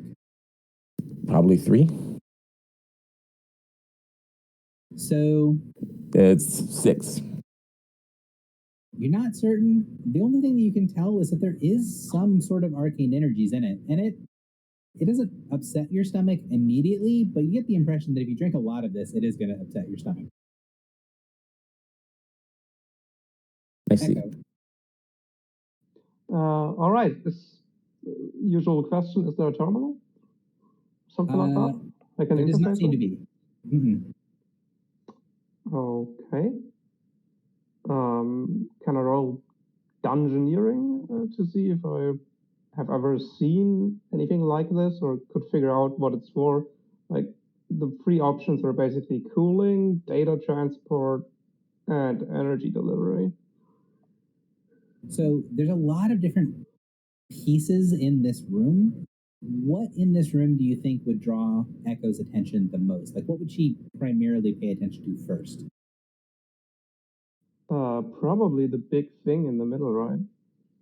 So the big device here in the middle rather than the workstations or the statue? Oh no, the workstation, yeah, the workstation. Okay, so these little things on the side here, when I say workstations, that's what these little pieces are. So over here and over here, these look like workstations. So would you go up to one of those and start checking it out? Yes. All right, so move your character over next to one. We're not in initiative order, so there's no like, you don't have to move a certain number of squares. Well, we're in initiative, but not combat initiative, so. I have Engineering. Okay, so what you can tell from Dungeoneering is that these stations definitely have some sort of magical process that is happening to it separate from what it's doing. So this liquid definitely has something with it that is not strictly mechanical. However, this entire room and all of these workstations seem to be built to process or to deal with this liquid in some way, shape, or form. These little side areas look to be things that you can pull off. Pull off some of the flow from the stuff that's moving around this room, that's moving around the facility. And then there are little gates and tools and things that you're thinking might be a way of like quality control or working with or processing the liquid in some way. And each of these little workstations look like it's designed to be in the middle of the flow, right? So most of the flow passes from that central area through the workstation, and then you can sort of pull some of the liquid off to do tests or do whatever work they were doing on it, and then it goes back into the main part. So this area looks like it's like a processing facility. You've seen some things like this, like in a water treatment plant on the rings. And that's kind of what this looks like. This looks like a water treatment plant from your perspective, just in a very weird way. Huh. So it might actually be like supply for whoever lived here. Might be. Okay. Next. Rosalind. So Rosalind is going to check out the this big center thing, this glowing point in the middle with the water, since this seems to be the core of whatever's going on here. So I would say that you get to about there before you feel this weird sort of pressure on your skin. So when you get close to this, it's kind of hard to see in the map, but can you see the electricity on the edge here? I didn't know that was electricity. I thought that was just more water. So Okay. this around the ring is a ring of electricity, but it's below you, right? So you're standing above this spinning ring, and on the outside of the spinning ring, there's an electrical current moving along. So when you pass over the ring, you pass through the barrier where the electricity is below you, you get this intense pressure on your body, this tingling sensation that covers your entire body that I would imagine you'd at least stop and notice before you kept moving. Yeah, she definitely would feel she'd be like, is this like lightning's about to strike me? She looks around, looks down, notices the electricity and goes, huh. So I made a quick check for you, and one of the things that this would feel a little bit like you is you've been around some of the greater spirits that get upset or animated or have strong emotions, and they give this powerful presence, this powerful aura that they're not usually trying to like hurt anyone or do anything with, but it becomes uncomfortable to be in the presence of an upset spirit. That's what this feels like. Not malicious, but still dangerous. Yeah, it's heightened energy. Like, it can be excited, it can be angry, it can be all kinds of things, but it's that intense emotion that a spirit would have that it would then push this sort of pressure away from it. So yeah, she looks up at the statue and steps back a little bit away from the electricity just to be secure. And I think that is what she can do for the moment. Okay, Margot. Okay. Yeah, I think she's just gonna be like checking what kind of magic, if any, is like present throughout the room, and like where, like what kinds of it, like and where. All right. Yeah.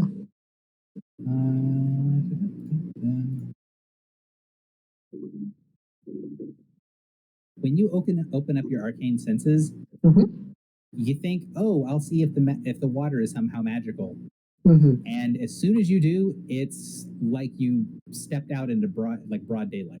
Like, Ooh, okay. It is intensely overwhelming. So the water, whatever this liquid is very clearly magical, and there's so much of it. Just the sheer volume of, again, I'm going to keep calling it water, although at least from Ayari, LeBron's able to know that it's not actually water. The water is so intensely magical that there is sort of this overwhelming feeling when you open up your senses. The other thing that you'll recognize if you sort of aim down, like you stop looking at the room as a whole and you just look at one small piece that has this in it, is that it oscillates. So it switches back and forth, where one moment the water is intensely magical and the next it's not at all. And the next it is, and then it's not. And you're not sure what's causing that effect, but it's almost like it's changing signature. Like in one moment it's super arcane magic, and the next moment it's nothing, and then it's right back again. Interesting. Yeah, I think she's gonna like turn specifically like Rosalind and Bastion, who she knows have other kinds of magic, and tell them, could you two try to focus in and see if this is primal or whatever kind of magic you have, Rosalind? I'm still haven't figured that out. Could you two try to see if that pings it as if the river here, the water, whatever it is, pings as those kinds of magic? Yeah, that'll be my turn. Just asking them if they want to do that after, but and they can So- obviously do or not. But. Mechanically, she's a divine character, but I kind of picture her power as being kind of driven by the spirits. A lot of the GM decided what sort of detect magic role she would do. So your powers actually come from your faith in the as a shepherd. Okay, it is so actually a religion divine then. power. Yeah, So it's religion then. Mhm. Okay, I have pretty poor religion because my intelligence is 10. But oh well, we shall try. Yeah, I think she would also ask like Ego and Psionics is technically Arcana. yeah, she would ask Ego and LeBron like if you two know any kind of magic, could you check as well, other than the ones with the Okay. three. But yeah, So 7 would get you 17. You can sense that there are little bits of religion in the divine power, divine magic in the room, but it's tiny. Like it's like what I would say is like background radiation almost. Like there's basically no divine power in the wilds normally. And then if you were in a place that was slightly sacred, like if you were in a shrine in the prime world and you opened up your senses, you would feel this sort of background radiation. Like this is a holy place, not because it has magical power or not because it has a holy artifact or something like this, but it's a place of worship. That's what this place feels like. This place has the amount of divine energy that you would associate with an everyday place of worship. Okay, this one goes. So the saints probably smiled upon here, but didn't bless it. Is it coming from the water? Can you tell, or is it from elsewhere in the room? It's more like just people giving thanks. I think not really. I don't think whatever this is for. It's not channeling the power of It's not that a was specific- above. Okay, so it's not a specific part of the room. It's like a more general thing. I think so. Yeah, that's Okay. what I can tell. I'm Interesting. not exactly the most learned priest, Right. or priest at all, actually.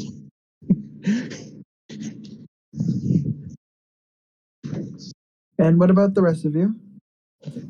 You don't feel anything psionically more than just the minds of the people in the room, but Bastion, you get that same effect. That when you open up your senses, this area is full of primal power. And then as you sort of pull back a little bit, you look at any of the individual little areas and you see that oscillating effect, right? That one moment it's primal, one moment it's nothing. Primal, nothing, primal, nothing. It's not like every couple of seconds it switches back and forth. It feels very chaotic. The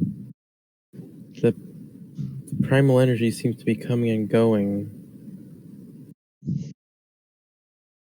Yeah, that's what I thought. I didn't know what kind of magic it'd be, but Is it alternating? it alternates between primal arcane and and primal. arcane? Yeah. Yeah, the two of you guys can put your heads together that when you're like, okay, now it's not this, okay, now it's not that, you can really quickly figure out between the two of you that the liquid is switching back and forth between reading as very powerfully infused with arcane magic and then very powerfully infused with primal energy. My running hypothesis here is that maybe whatever that entity, the last Queen of Summer, that we were told might be here, that might not be as inaccurate as he thought it was, considering this place feels like it was not blessed, but smiled upon by some entity, as was mentioned by Consecrated. Rosalind. People I'm not prayed exactly here. certain how close to divinity this queen would have been, but I imagine she would have been more powerful than most modern, if you want to say it, Fey beings. And then the primal magic makes sense, since this is the Feywild and the arcane. Well, Fey creatures, from what I understand, do have some of it. So, you said that it seems to be changing chaotically, right? Like there's no set pattern on when it becomes primal, when it becomes arcane. Correct. And even while you're watching it, different pieces of the liquid, like some of the liquid near you will turn arcane, right as other pieces of the liquid turn primal. It's not all off and on. It's like mixing and intermingling and changing. And wait, there's suddenly a guy. So as you guys are examining, looking at different things, I will say as a note from the DM's perspective, I'm really happy with finding this artwork because this is exactly what I imagined this guy to look like. I don't have to say, it looks like this guy, but different things. No, this is exactly what I thought he would look like. So you see this creature kind of come into the room from one of the little side doors that does that same sort of thing. It very smoothly on silent hinges opens up as this stone door, and this creature comes out and starts walking. It doesn't have movement in the same way that you guys do. It has this very weird, almost like glitchy movement. So if you guys have seen like a bad video game or like a bad frame rate of a video where like someone just jumps ahead or jumps around and kind of ping pongs, that's how this creature moves. So it's like it's glitching in and out of reality, and it's very unnerving to watch. It is about human size, so it's about 7 feet tall, a little bit taller than human, I guess. It's about 7 feet tall when you have all of its sort of equipment and stuff put together. It has this bright red robe on. It has these interlocking pieces of metal so that you can't see anything on the creature that's below the armor and stuff that it's wearing. It has this heavy mask that is inscribed with runes and marks on it, and these kind of open eyes that have these two holes in it that you can't see anything behind the mask. Floating over one of its hands, it has a upside down pyramid with this glowing gemstone in it that is giving off a faint reddish light, which clashes strongly with the light in the rest of the room. And as it comes, it's standing there and has these sort of extended claws. It looks around and just seems to be watching you. It doesn't look like it's interacting. It's just standing, watching, appraising. Do the metal parts look like armor, or do they look like Warforged body? They look like armor, but it's very unusual armor. It's not an armor like you've seen before. It almost looks like it's kind of clothing as well.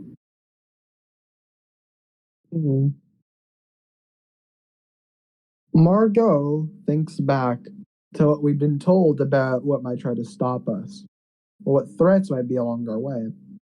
She looks at this entity, realizes it is watching us, and asks that, "What is your name?" A name I would not give to one such as thee, as I am me. I shall not be named, yet no name shall be spoken carefully, not in my realm, in my place. What business have you? We seek to be added to the friendly list of the various golems guarding this place. You see a little bright red light, the same light that's coming from that pyramid floating over its hand, kind of emanate from the interior behind the mask. You wish a contract brokered?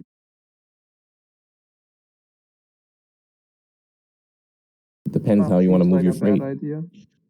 It depends on what your name is, Margot asks again. The creature tilts its head to the side. Ah. Why would you ask a name such of me? You are here to bind, not to be bound. Or sorry, he says it says the other way around. You are here to be bound, not to bind.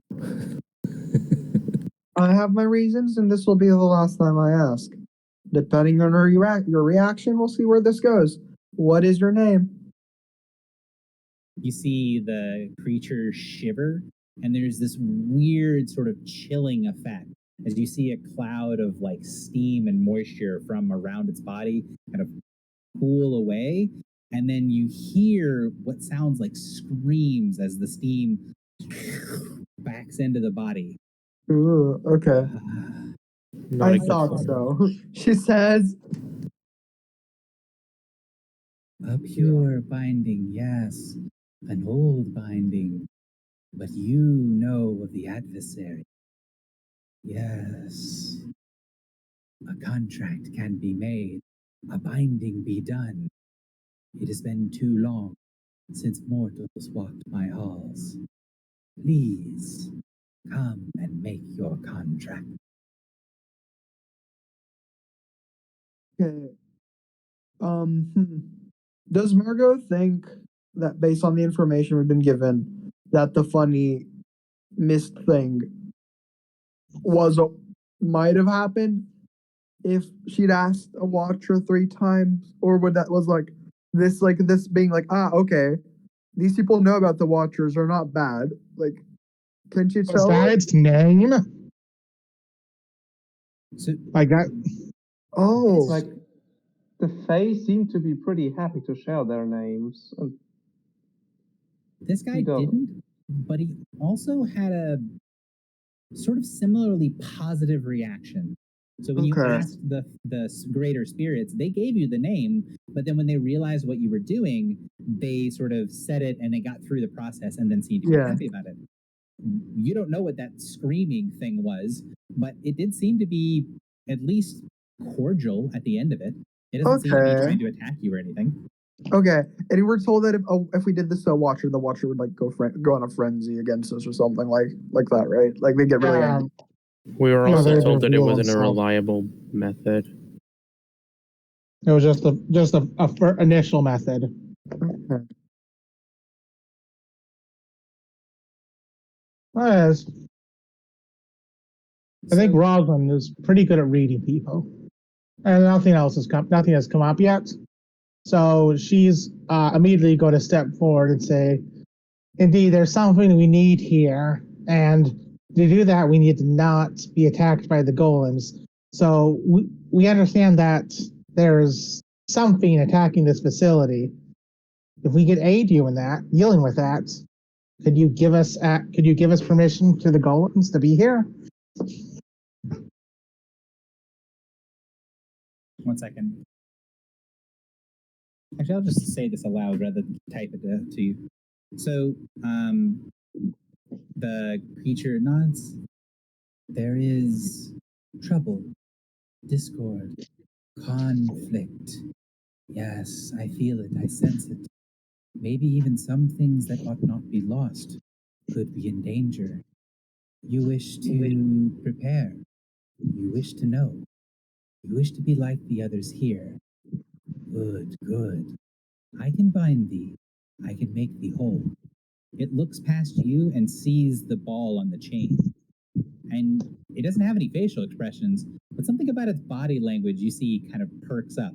That gear that you can sort of see in the back of the artwork, which is a gear sort of on its back, sort of chinks as it shifts slightly to one side.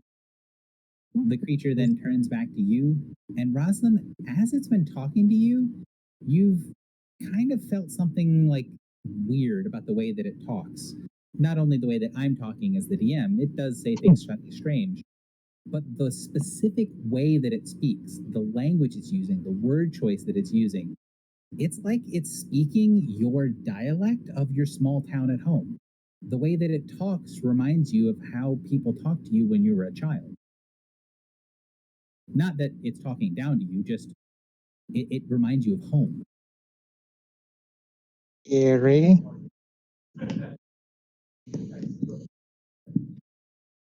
All right. She looks back at the others. Anybody else feel like the way this guy's talk feels familiar? So when he brings it up, or sorry, when she brings it up, each of you is sort of taken off guard, wondering if anyone else can understand what the creature is saying. Because when you think about what language it's talking to you in your native language. Oh. Literally. She backs down, realizes, and then she actually switches to her own language, says, "Can anybody else understand this?" And does anybody else understand what would be her local tongue? It would be understandable as common, but it'd be like kind of imagine someone speaking in like the middle of the bayou in Louisiana. Like you can understand that they're speaking English, kind of, but the accent is very strong. That's the same way that Rosalind speaks. Is her accent when she speaks like her home dialect? It's still understandable. It's just a really strong accent. Eerie. She feels a bit weirded out of this because she was like, how are you talking to me like that? You're not from home. I do not talk with words, little one. I speak to your soul. I speak to that which I bind. I would not use words to say what needs be told. Oh, all right. She backs up a bit. Okay, then. Let me talk to my group about this. Let's see what we can work for arrangements. It stands there. It doesn't look like it's bothered by you guys. If you guys take a step back to huddle, it's just watching you, waiting. It looks very patient. So I am the worried. thing I'm wondering is if it's like part of the facility or if it moved in later. That would be kind of important to figure out, I think. And even if it does have the authority to give us what we want, I don't like the use of the word bind when it talks about what it wants in return. Yeah. It likes to bind. Now, a good use of history in this instance would be LeBron. Looking at this thing, kind of what someone else asked is like, do we know like whether this creature moved in later or earlier or whatever? Like, kind of placing it. The way that it's dressed, the style that it of the stuff that it's wearing, does look a little bit like a more ornate, a more well put together version of some of the machinery and some of the stuff that you've seen. Right? You've seen a lot of corroded things that remind you of similar stylistic things to what this creature looks like. So you think that if a lot of the hallways and a lot of the areas of the facility that you'd already seen were in perfect condition, that this creature would fit right in. It looks really weird because this creature looks in pristine condition and everything else is corroded and breaking apart. But from your knowledge of sort of historical context, you think that this creature probably would have belonged here in the facility in its prime. Got it. But if it's still basically like it's brand new and it's here, then that's kind of odd. That's actually even more problematic. Can we make a knowledge check to like figure out more precisely what it is? So I have done a couple of knowledge checks for you guys in the background, and I gave you all of the information during the descriptions that you guys would know from context from your knowledge checks. All right. So I need to talk to my soul. I think we need to know a bit more about what this thing wants from us before we can move on. Rosalind, you have lots of experience dealing with the Fae, right? Yeah. Actually, would the term binding like this mean anything to her? I mean, bindings and sort of saying things on your word, the way the creature talks is a little different from the terminology that the spirits use, but it's close enough that that's not really all that uncommon. Like spirits will bind themselves to others as sort of a way of saying favor. Yeah, like a binding, it's like you can bind, like when our host said invited us in on guests, he bound himself to protect us. Correct. And yeah. So it's kind of like the binding could mean anything, just an agreement or literally fusing ourselves to him.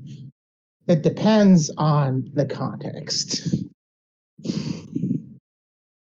So it could be as simple as you do this, I do this, we both then walk away happy, or it could be I own your soul now. We can't figure it out until after we did make the negotiations. Yeah. Could this be the entity that told us here? She shrugs. I know for a fact it wasn't mine, but maybe they arranged my sister's change.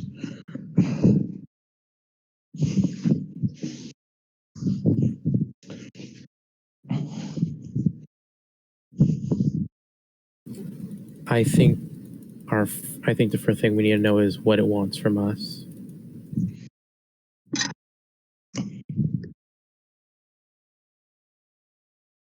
And I guess another important thing is, can it actually give us the clearance we need? Yeah, and it might have built this place. The things that could be learned from them. I struggle at the thought.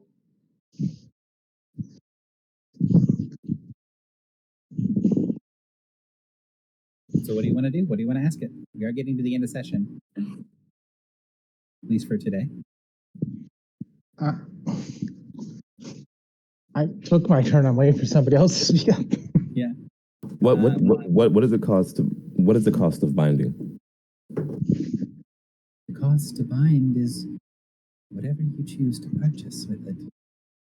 If you wish to pass freely among the facility to be considered one of the defenders, then the cost is to defend. The cost is to make an oath and fulfill it. If you wish else, then the cost is else. Okay, yeah, that sounds about right. I know exactly what mine is from my heart and center.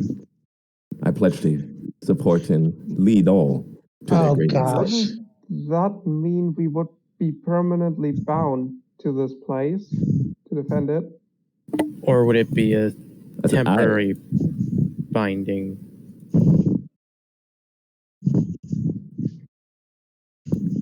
Did not say all. I said I. I would never just wholesale sell all your souls. That'd be evil. Yeah, it's fine. I just. You haven't been I here want to see long what at all, happens. have I you? want to see what happens. And two, yes, I played in Gary's games. I know it's terrible things. Oh, well, that was Rosalind speaking in character. She's been here 5 years, longer than anybody else. That too. So you make an offering that you wish to lead? I wish to lead all to their greatest selves. So the creature looks at you, and ties that bind, pieces unseen. You can lead, but to what end? If you are to lead, my contract would be to know to what end.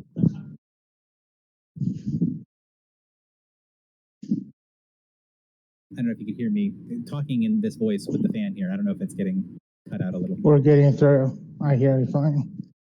Yeah, No, I hear you. I'm just thinking about my answer.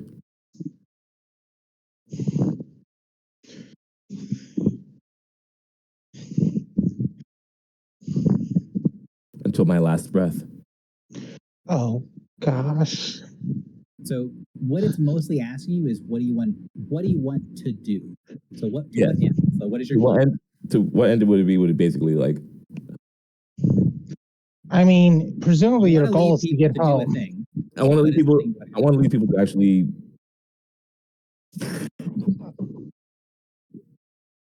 don't know. Let me think for a second.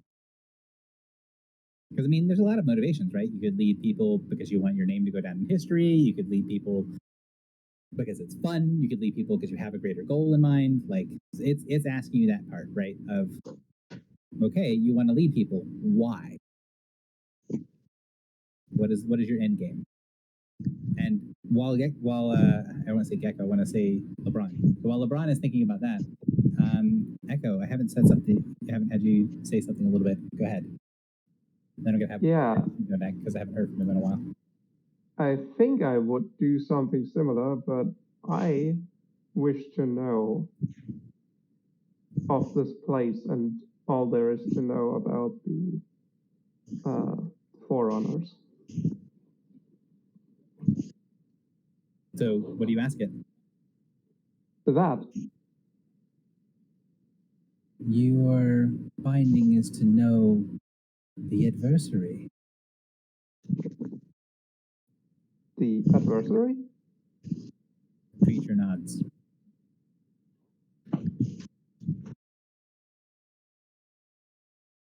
I do not understand. Which I guess is the point. What would the price be? So you see something really weird happen. The bottom of the mask distorts, and you see it split slightly, like it's trying to curve around something underneath. You would expect like a cloth to react like this if something was stretched underneath, but watching it happen with metal is very like it feels weird. And it does that distortion and says, if you wish to resist the adversary, this is a binding on me, not on you. A payment I would give for something you would fulfill. Roslyn, the way that the way that this creature said that, you're used to hearing almost as exact words from spirits. Basically, if you say to the spirit, hey, I want to get something from you, and then you explain what you want, and then if you basically explain to the spirit, I want something that you would be willing to give me and would rather give me than not, it's basically saying, you're not going to be indebted to me, I'm going to be indebted to you. Okay. Well, great news. That means that, if anything, we'll get something out of it. So like I get 2 for the price of 1. That's neat. Better than just immediately saying, yes, yes, I will serve you for the rest of my life. Oh my gosh. Sprinky would be. I'm kind of struggling to come up with a second thing. Like I'd probably wish for something that's like generally useful to us here. So while you're talking and doing this, the creature, which had kind of noticed you, sees the chain with the kind of ball crunching on it, and then gestures with its hand, and you see the core from the chain golem start to float away, like float up slightly, and then start to float towards the center of the room. Okay. So like I'm asking the others like what my second wish or whatever could be. I mean, Because, we're all trying to get obviously, home, right? Like, obviously, we're doing this to get home. That's what, shouldn't that be what we're telling it, we're desire? I mean, I would ask it that, I suppose. I just kind of assumed that it won't give us that because that would literally be the end of the adventure, but it makes sense to ask it. Well, I mean, Rosna wasn't thinking it would be able to give it the literal means, but more like open the way. Well, what do you actually want to say? So is with creatures like this, what you specifically say ends up being very important. So I don't often ask you guys to like paraphrasing and stuff is fine usually, but for things like this, I do need to know specifically what you say in character. Yeah. Can you lead us home? I cannot lead, but I can direct. I can explain and enumerate fate's plan. The fetters placed on you need not be there. Bind with me, and I will show thee the way. Show thee the weight fate has placed upon you.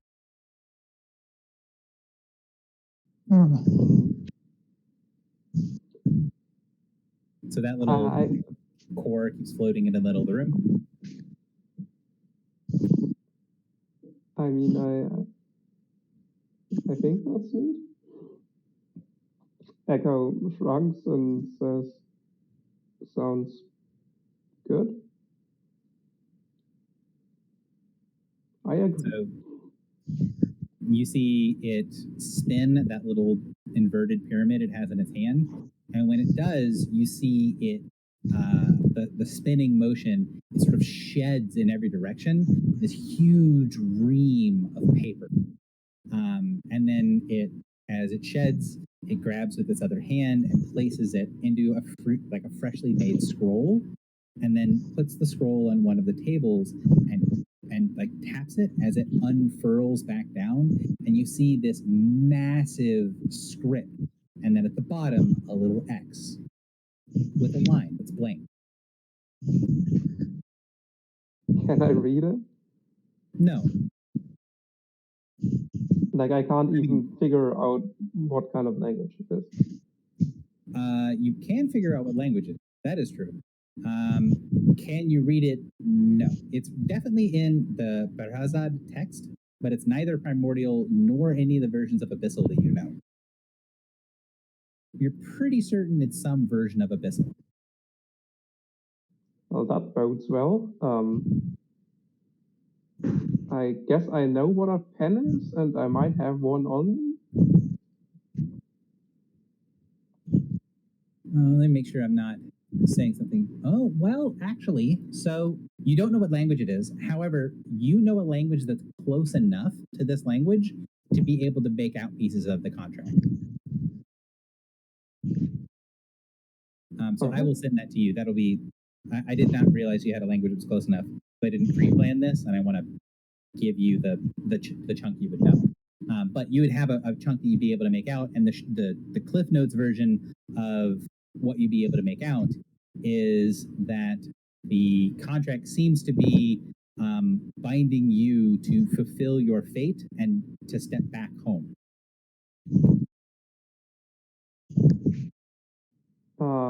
I mean, that is sort of what I'm already doing, isn't it? Seems to be.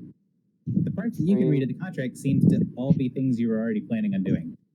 I want to know what happens, and I sign with like a pen or something that I might have on me. Like, I'm pretty sure I have like a super advanced cyber pen that I don't know how to use. Can probably explode people, but I have no idea about that. So as soon as you think, okay, well, I need to sign this, a metal pen appears in your hand, and you can, as soon as you write on it, you feel this sort of numbing sensation in your hand as you write on the contract, and the ink, we'll call it, from the contract signs in on it and sinks in quickly as, at first, bright red, fading into a rusty brown. Like blood? Yep. Lovely. Right, so do I get like the things I wish to know? Yes, I will send this to you. Okay. That's sort of a side thing. But you don't feel, other than your hand feeling slightly numb, and that doesn't go away for a few minutes, you don't feel any different after signing the contract. And then it goes back to... But I do know new things now. Yes, you feel like you're like, well, I didn't get anything from this. Am I going to get the information? And then when you think about knowing things, you get this flood of memory of knowing certain things. Oh, so it's like a database? Kind of. It's more like it feels like these are memories that were always yours, but you're just now remembering things that you'd forgotten. Okay, that's neat. I'm looking forward to it. So next one. I think I'm done. Yes, because we're at the very end of session, I do want to kind of do one more person, and then I do want to kind of, if you can, say in the chat, say in the Escapist chat, or say in a private message to me, if you do want to make a contract with the broker, and if you do, what specifically you want from it, and there could be sort of bartering of like what you want to get and what it wants to get with you, and I will give you some version of it explaining the contract and if you want to sign it or not.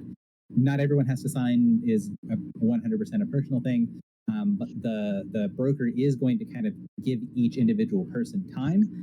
But because it can take a lot of game time, I think this is a good because we started late one day, or we started late 2 days, and we had a weird combat thing. This would be a good chunk to say outside of session to be able to catch us up to where I think we should be and put us back on track. Because I think we're about Assuming nothing happens. yeah. I mean, I think it'd be fun to share kind of what you guys choose to speak with it. But when the broker is speaking to you, when it's talking about the contract, nobody else can understand. It stops speaking everyone's language and starts only speaking to a specific individual. I see. Oh boy. Okay, yeah, sure. Sounds good. Was a fun session. Yes, so that is where we're going to end session. And if you guys have time throughout the week or over the weekend, shoot me a message, say something in Escapist about kind of what you want from the, what do you want to make a deal with the broker, and then we can kind of work forward from there. Also, All right. a complete side note, I almost didn't finish the broker section because I was like, yeah, I don't think they're going to go to the broker. That's a pretty low chance of them happening. I could just leave that section blank and go do something else. And I'm really glad I decided, no, the broker stuff takes a lot of prep. I want to make sure that I have this done ahead of time. Yeah, I mean, it wasn't really clear that you were somewhat underprepared. Like, the session was good. Yeah. like honestly, I'm surprised. I figured that was once you brought up security clearance, that was the natural point to go forward. Yeah. Well, yes, but Arden asked specifically for it. Like, it wasn't like an option, like just because they had this really good idea that we actually got here. So, all right. See y'all later. Nice to meet y'all, and thank you for running, Gary. Yes. No worries. I'm really glad you can make it. Goodbye. Take it easy, guys. I'm going to go somewhere that's not in my computer room, so I stop freaking melting. Have fun with that. Good luck. Thank you all for the game. Stay Good night. safe. Bye-bye. Good night. Bye. Bye bye. Good night.